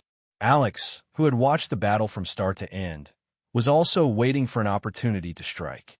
Once the goblin archer had used up all of its arrows, the young man would go in for the kill. The standoff lasted for 3 more minutes, as the goblin archer was forced to use its 2 remaining arrows. One of the arrows hit the wolf on its eye, making the latter suffer serious injuries. The second arrow missed, which meant that the goblin no longer had any ammunition to use against its foes. Using this as an opportunity, the wolf, who only suffered moderate injuries during the battle with the goblins, no longer hesitated and started to gorge on one of the goblins that it had killed earlier. The wolf, who had been struck in the eye, had ran away, which disappointed Alex. Thinking that there was no longer any need to keep hiding, he lunged at the wolf who was still feasting on the fallen goblin and struck its neck with a downward strike using everything he had. He did it as quickly and as deadly as possible, staying true to his training. The wolf, which had already been injured at the beginning and had let down its guard, wasn't able to detect Alex's killing blow. Its body staggered for a bit before collapsing on the ground. The surprise attack didn't kill it, but Alex's second sword strike got the job done. He then shifted his attention to the goblin, who was still on top of the tree and glaring at Alex with bloodshot eyes. "What are you looking at?" Alex asked as he stored his sword and summoned a bow. The moment the goblin saw the boy, it immediately shrieked in fright and decided to jump off the tree branch in order to escape. But Alex's arrow struck its body mid-jump, making it lose its balance. The young man didn't hesitate to switch back to the sword and sliced off the fallen goblin's head to end its life. He didn't want to cause any problems by letting it shout for help, so he killed it as fast as he could.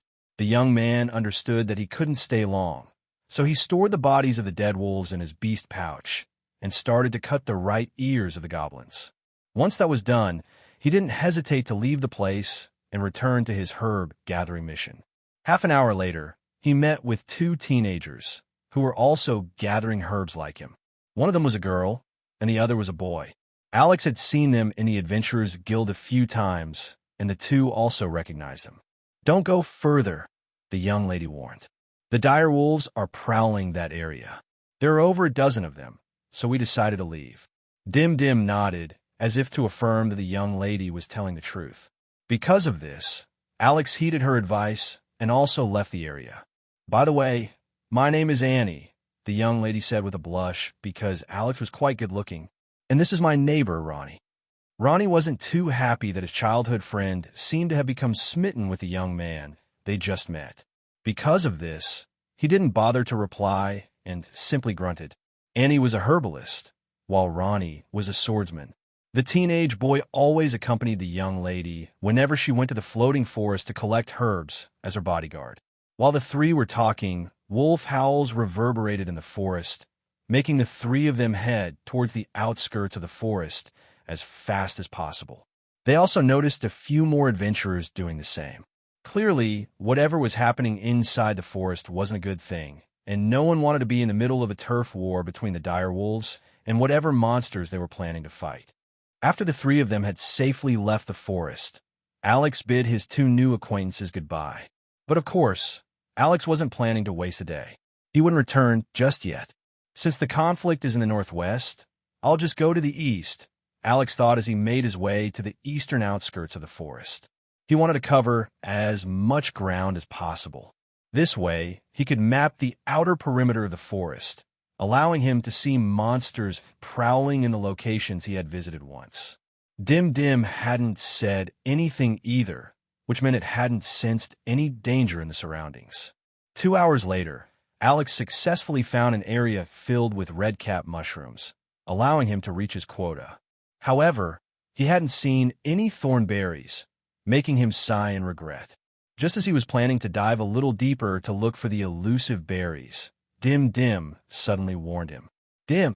Alex immediately stopped moving and crouched down as low as possible.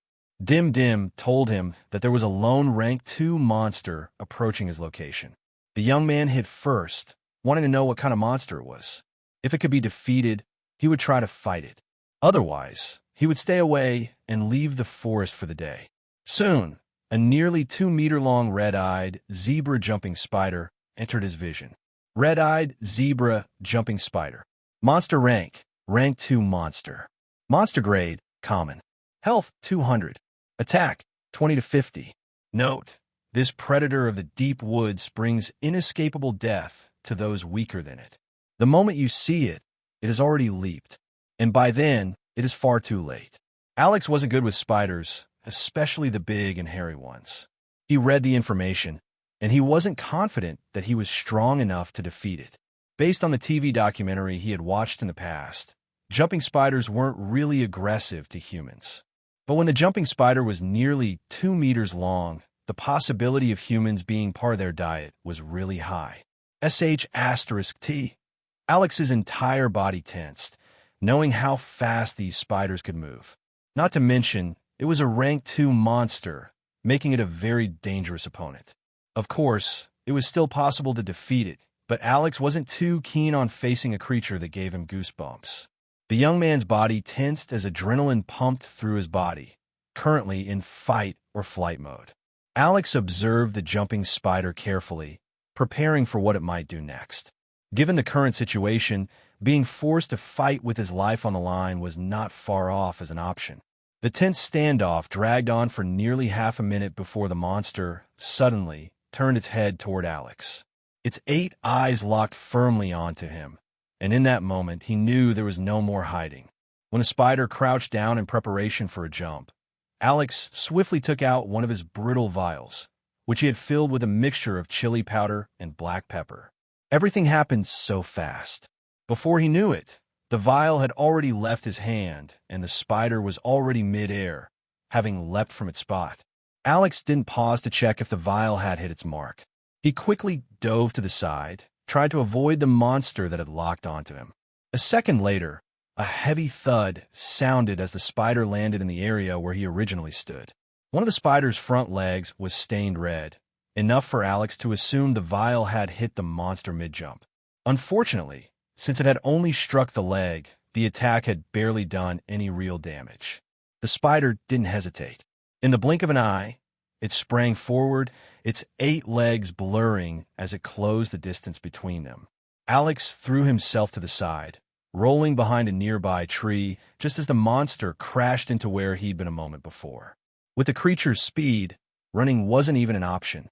His only chance to win was to hurt it badly enough to make it back off or land one clean hit on its head with one of his brittle vials. And for that, he needed a clear shot. The spider screeched, frustrated by another missed attack. Making use of the terrain, Alex moved from tree to tree, avoiding fighting it head-on. He let the woods shield him, successfully keeping himself uninjured. Dim. Okay, let's go with that plan. The dim-sum god jumped off Alex's head and climbed the tree he was using as a shield. Holding a vial in his hand, Alex tried to hit the spider's head, but the latter was moving too fast for him to hit. The only thing he could do was to circle around the tree, holding a sword with his left hand and a vial with his right. The young man was right-handed, so swinging with his left hand halved his fighting prowess. However, there was nothing he could do about it. He put all of his concentration into trying to stay alive, circling around the tree to prevent the spider from biting him. A desperate struggle ensued, making Alex sweat profusely. Sometimes he would thrust his sword forward in an attempt to stab the monster's head, but its legs would block his attack, pushing his weapon aside. It would then counterattack, but Alex didn't stay still. He kept moving, circling the tree like his life depended on it, using the thick trunk to shield himself from the enemy. To an onlooker, the scene would look unserious and quite silly. They might not even think that a life was on the line and assume that the young man and spider were merely playing a game of tag. Suddenly, the sound of something breaking reached Alex's ears. A moment later, a screech of pain reverberated through the forest. Dim had climbed up the tree earlier, holding 2 of Alex's brittle vials. Being the reliable teammate it threw one of the vials at the spider's head at the right moment. The vial broke, hitting the monster's head. Its contents spread and hit its eyes, blinding it momentarily. Knowing that he couldn't miss this moment of truth, Alex struck the monster's head with his sword. Blue blood sprayed from the monster's head, and its screaming only became louder. With a roar, Alex hacked the monster's head a second time. However, the monster jumped away, so his attack only grazed the side of its body. Still blinded by Dim's surprise attack, the jumping spider slammed into a tree headfirst, causing it to stagger before falling. Alex knew that if he didn't kill this monster now, the one who would die was him. Since the spider was thrashing about, it was extremely hard to target its head. In the end, the young man resorted to hacking whatever was within his reach. He hacked its legs, then its back, then the side of its body, and watched as blue blood streamed down from its injuries. But this wasn't enough to make him feel better. Thinking that the effect of the vial might be weakening by the second, he threw more vials at the monster's head as soon as he saw an opportunity. Every time the chili pepper mix got into the monster's eyes, a loud scream left its vocal cords as it jumped and thrashed about, desperately crazy to flee. Unfortunately, they were surrounded by trees, so every time it jumped, a part of its body would hit a tree, adding injury to itself. Red-eyed zebra jumping spider. Monster rank. Rank 2 monster. Monster grade, common. Health, 30 out of 200. Attack, 20 to 50. When Alex saw the monster's health points were around the 15% mark and still decreasing due to bleeding damage, he no longer held back and started to hack it repeatedly. He no longer cared what part of its body he could hit. As long as he dealt damage to it, that was good enough. Finally, the spider uttered its dying scream before collapsing on the ground. Level up.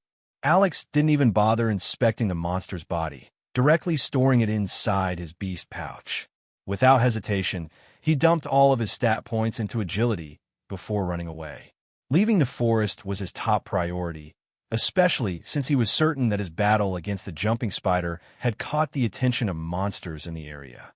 Dim Dim was following behind him, jumping from tree branch to tree branch. They only slowed down when both of them had managed to leave the forest completely. As soon as the woods were all behind them, Alex caught Dim Dim as the latter jumped in his direction. Still not feeling safe from his latest encounter, he decided to speed up again, only stopping when he was hundreds of meters away from the forest. As he panted, sweat dripped down his clothes, which were dyed blue by the blood of the spider. He looked disheveled, but looking like a mess was still better than being dead. After he regained his breath, he headed straight back to the city, ignoring the looks of the guards, as well as the people who saw his sorry state. Thinking that Dahlia would tease him if he went to the Adventurers Guild in his current state, Alex decided to return to his inn to take a shower and switch to a new set of clothes. He hoped that the profit from the monsters he acquired during his latest trip in the forest would allow him to stay in the city for a few more days. I underestimated a rank 2 monster, Alex thought. I need to train more and raise my stats. I just got lucky this time. His master would be returning after a week, so he planned to focus on his swordsmanship training. That way, he could further ensure that Cairo would be satisfied with what he'd see once he was back. Here you go, Alex, Dahlia said as she placed a pouch on top of the counter. This is your earnings from the 2 gathering missions, the goblin ears, the forest wolf bodies, and the red-eyed zebra jumping spider's body.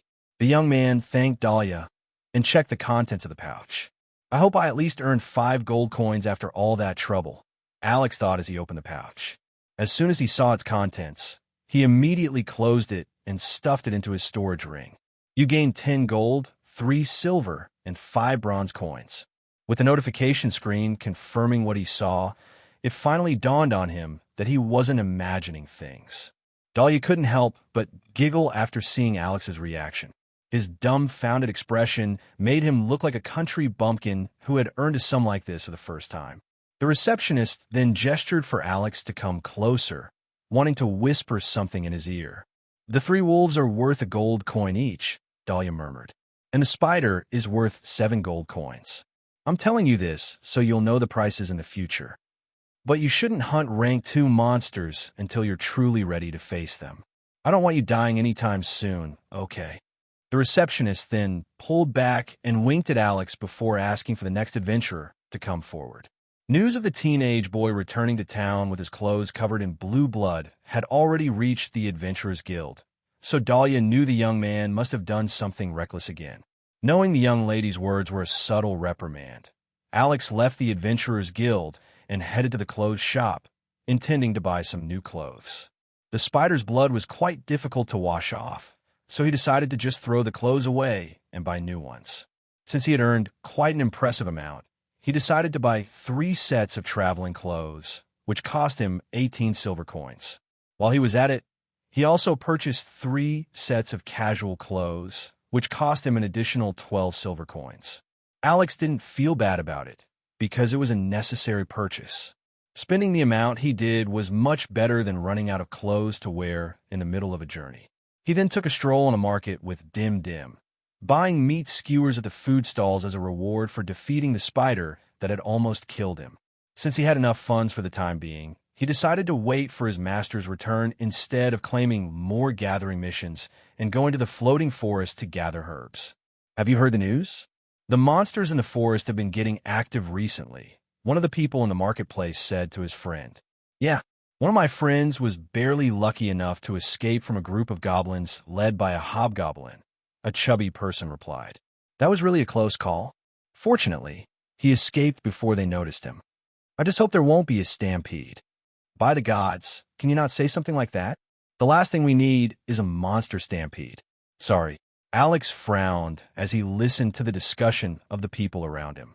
Monster stampedes and dungeon outbreaks were like natural calamities that could happen anytime, anywhere. The town of Valoria was protected by high walls, and there were dozens of guards patrolling the town and manning the gates. As a transportation hub, there were also plenty of adventurers passing by who could also help during emergencies. As long as they worked together, handling a monster stampede wouldn't be difficult. Not to mention, Alex had never heard of an event like a monster stampede happening in the Loria in the storyline of Yellow. After he and Dim Dim finished eating, the young man headed to the library to read books once more, since it was already part of his routine. Somewhere in the kingdom of Avalon. "So, you're back," said a Kakin wearing an eye patch on his left eye. "Yes, Grandpa," Cairo replied. "I have returned. Are you going to participate in the annual hunting mission of our tribe?" Cairo's grandfather, who went by the name Ramza, asked. "I will," Cairo answered. "Also, Grandpa, there is something important that I need to tell you, and that is, I have taken in a disciple." "Huh?" Ramza looked at his grandson in disbelief. In his eyes, the Kakin was still too young to have a disciple under him. "Grandpa, I know what you're thinking," Cairo said in a calm tone. "But when I saw Alex, I just felt as if he was very different from the humans that I had met in the past. It's like he is meant for great things." Swordsman's intuition? Ramza arched an eyebrow. "I can't explain it properly with words." Cairo shook his head. "I just know that he's special. If you really felt that way, then it must be so." Ramza gestured for Cairo to follow him inside the house. If they continued their chat outside, chances were others could overhear their discussion. As Cairo walked past their living room, his gaze landed on the shield that hung on the wall. It was a round black shield that didn't have any redeeming features. Of course, their family had tried to use it in the past. The shield was just average and had been damaged more times than they could count. However, the shield had an auto-repair function, so it had been able to repair the damage received during those battles. In the end, their family had come to believe that this shield was more of a ceremonial item than a true defensive equipment. They no longer used it in battle and simply treated it as a family heirloom meant for decoration. "Grandpa, can I have that?" Cairo asked as he pointed to the shield on the wall. "Are you using shields now?" Ramza asked in confusion. "No, but I think my disciple might want it." Ramza pondered for a while before glancing at the shield hanging on the wall. It was supposed to be a family heirloom, but they didn't actually need it. Also, it didn't even look that good as a decor. After a few minutes, Ramza decided to compromise. "I have 2 conditions," he said. "The first one is that you should be the king of the hunt this year. The second one is that your disciple must promise to return Svalin once he no longer has any use for it. As long as these 2 conditions are met, I will allow you to take it." "Deal," Cairo replied before his grandfather could even change his mind. "Good." Ramza nodded. "I expect good things from you this year, Cairo." The old catkin patted his grandson's shoulder before asking him what he wanted to eat. Although he was curious about Cairo's disciple, he decided to put this matter aside and ask him about the adventures he had experienced when traveling the world to look for his Tao of the Sword. Alex eased up his sword stance and wiped the sweat off his face. After some trial and error, Alex discovered that intensive sword training could also help increase his constitution stat. But sword training wasn't just about swinging the blade and practicing downward strikes. It also meant refining his stances, learning how to block, and deflecting attacks. Fortunately, he had Dim Dim to help him train. The Dim Sum God's role was to hurl stones at Alex, aiming mostly for his upper body and mercifully avoiding the head.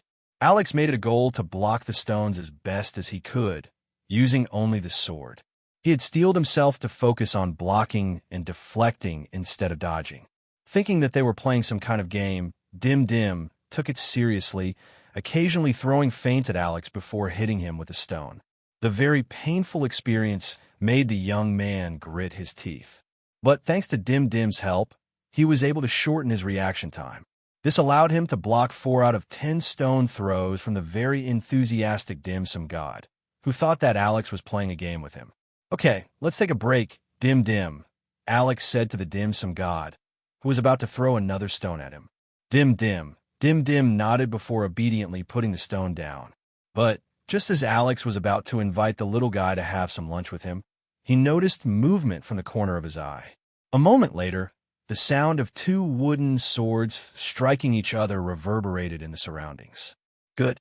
Your reaction time has improved. Master, don't sneak on me like that.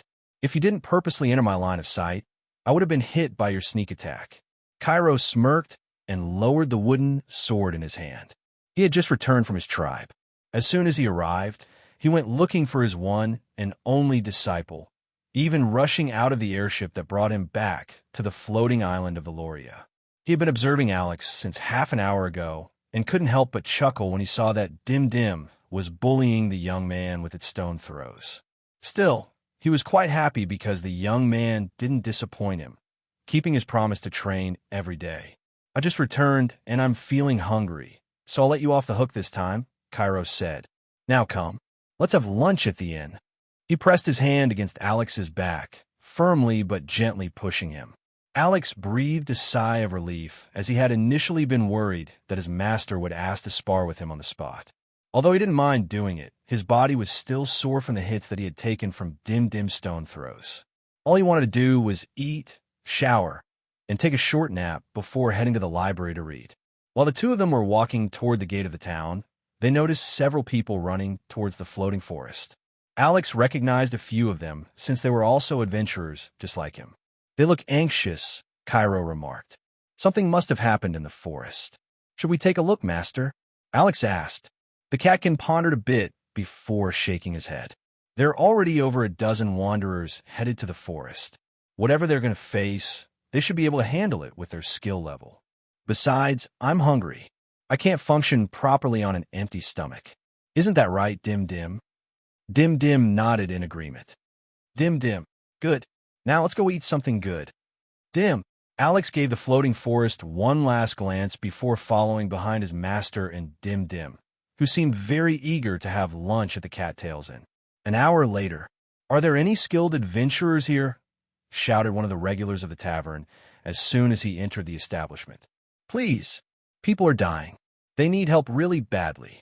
Alex, Cairo, and Dim Dim, who had just finished eating, looked at the disheveled, middle-aged man begging for help. His clothes were very dirty, and his hair was in disarray. A single glance was enough to tell everyone that he might have just escaped from something dangerous in the floating forest. "Please, can anyone help?" the man pleaded. "I'll give you all my money. Please, save my daughter Annie. Please, someone save her." Suddenly, the memory of the herbalist who Alex and Dim Dim had met in the forest flashed inside Alex's head. Ever since meeting Annie and her childhood friend, Ronnie, Alex had started to subconsciously notice that they went to the floating forest around the same time he did his morning jog. Although they couldn't be considered friends, they were already acquaintances. "Master," Alex looked at the Catkin swordsman beside him, and the latter nodded. "A friend of yours?" Cairo asked. "An acquaintance. I see." The Catkin gave Alex's head a firm pat before standing and approached the man asking for help. "Tell us the details. What happened in the floating forest?" Cairo asked. "Also, did you ask the Adventurers Guild for help?" "I did go to the guild," Annie's father replied, "but they might not have enough men to save everyone. So I'm here to look for help. I heard Catkins are good at scouting and tracking people. Please, save my daughter. I beg of you. Tell us exactly what happened," Cairo stated. "I need to know what attacked you, and how many they are." "It's the hobgoblins," the distressed man answered. Dozens of them suddenly appeared in the outskirts and encircled low-ranked adventurers looking for herbs. "I tried to fight them off, but my daughter asked me to come to the town to ask for help. Ronnie bought time, so I could run away. I don't know what happened to them after. But as I was running away, I saw corpses of young adventurers on my way back. All of them were young men. As for the girls, I'm afraid." The middle-aged man shuddered because it was a well-known fact that goblins like to kidnap girls from other species to be used as broodmares to sire their young. "Let's go, Alex," Cairo said. "Make sure to stay as close to me as possible." "Yes, master," Alex replied.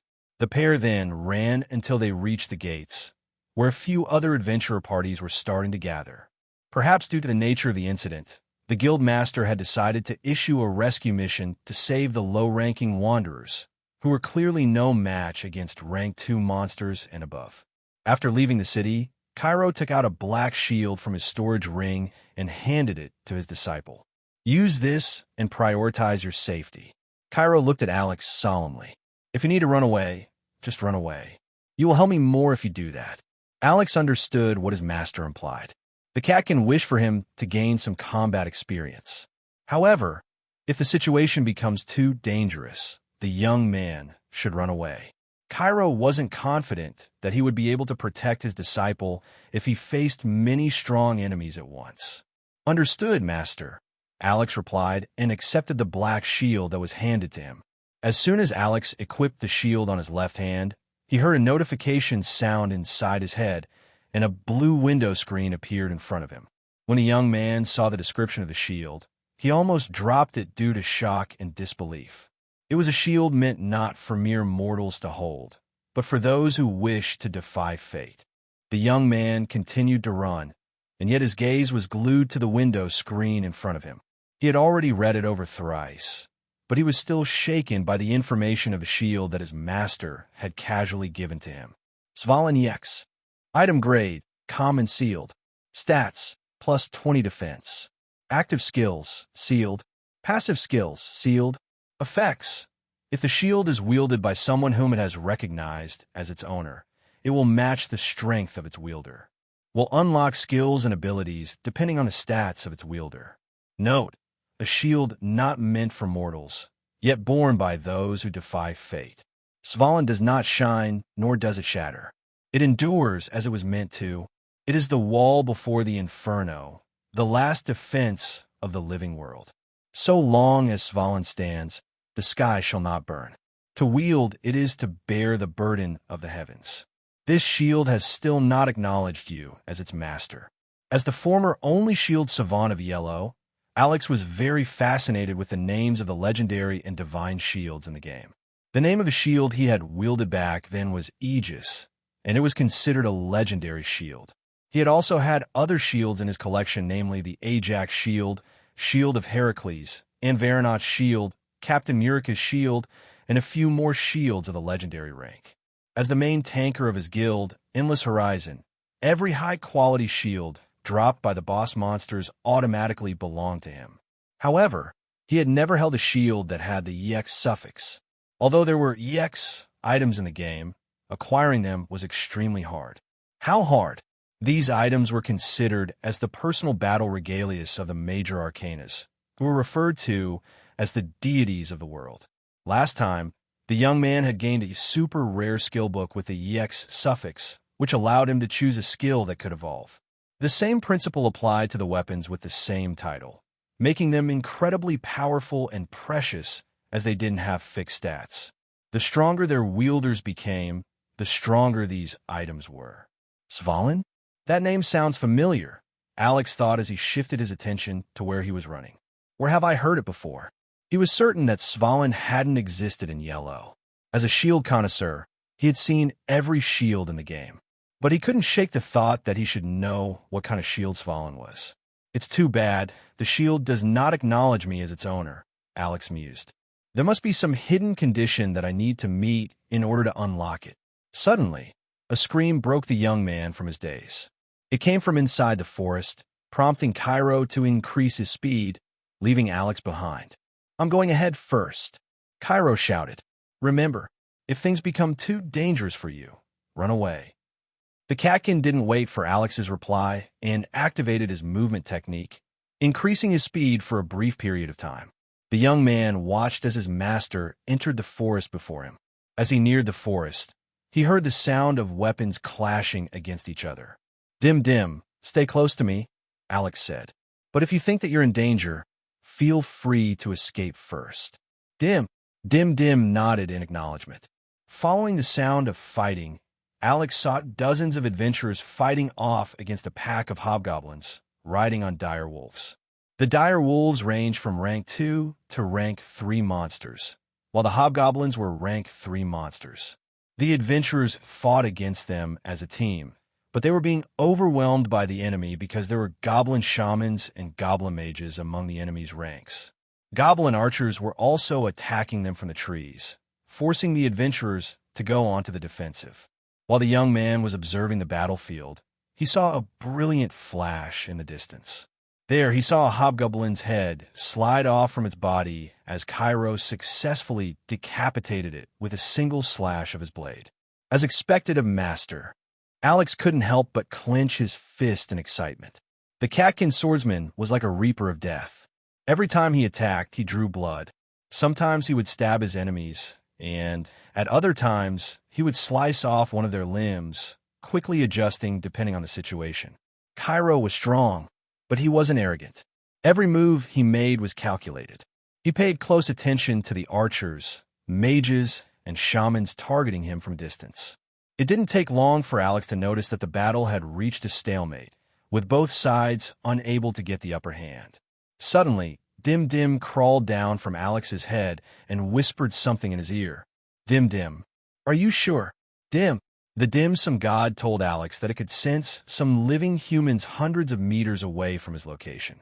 According to the dim-sum god, there were no monsters in that location. This meant that it was safe for him to go there and check the situation.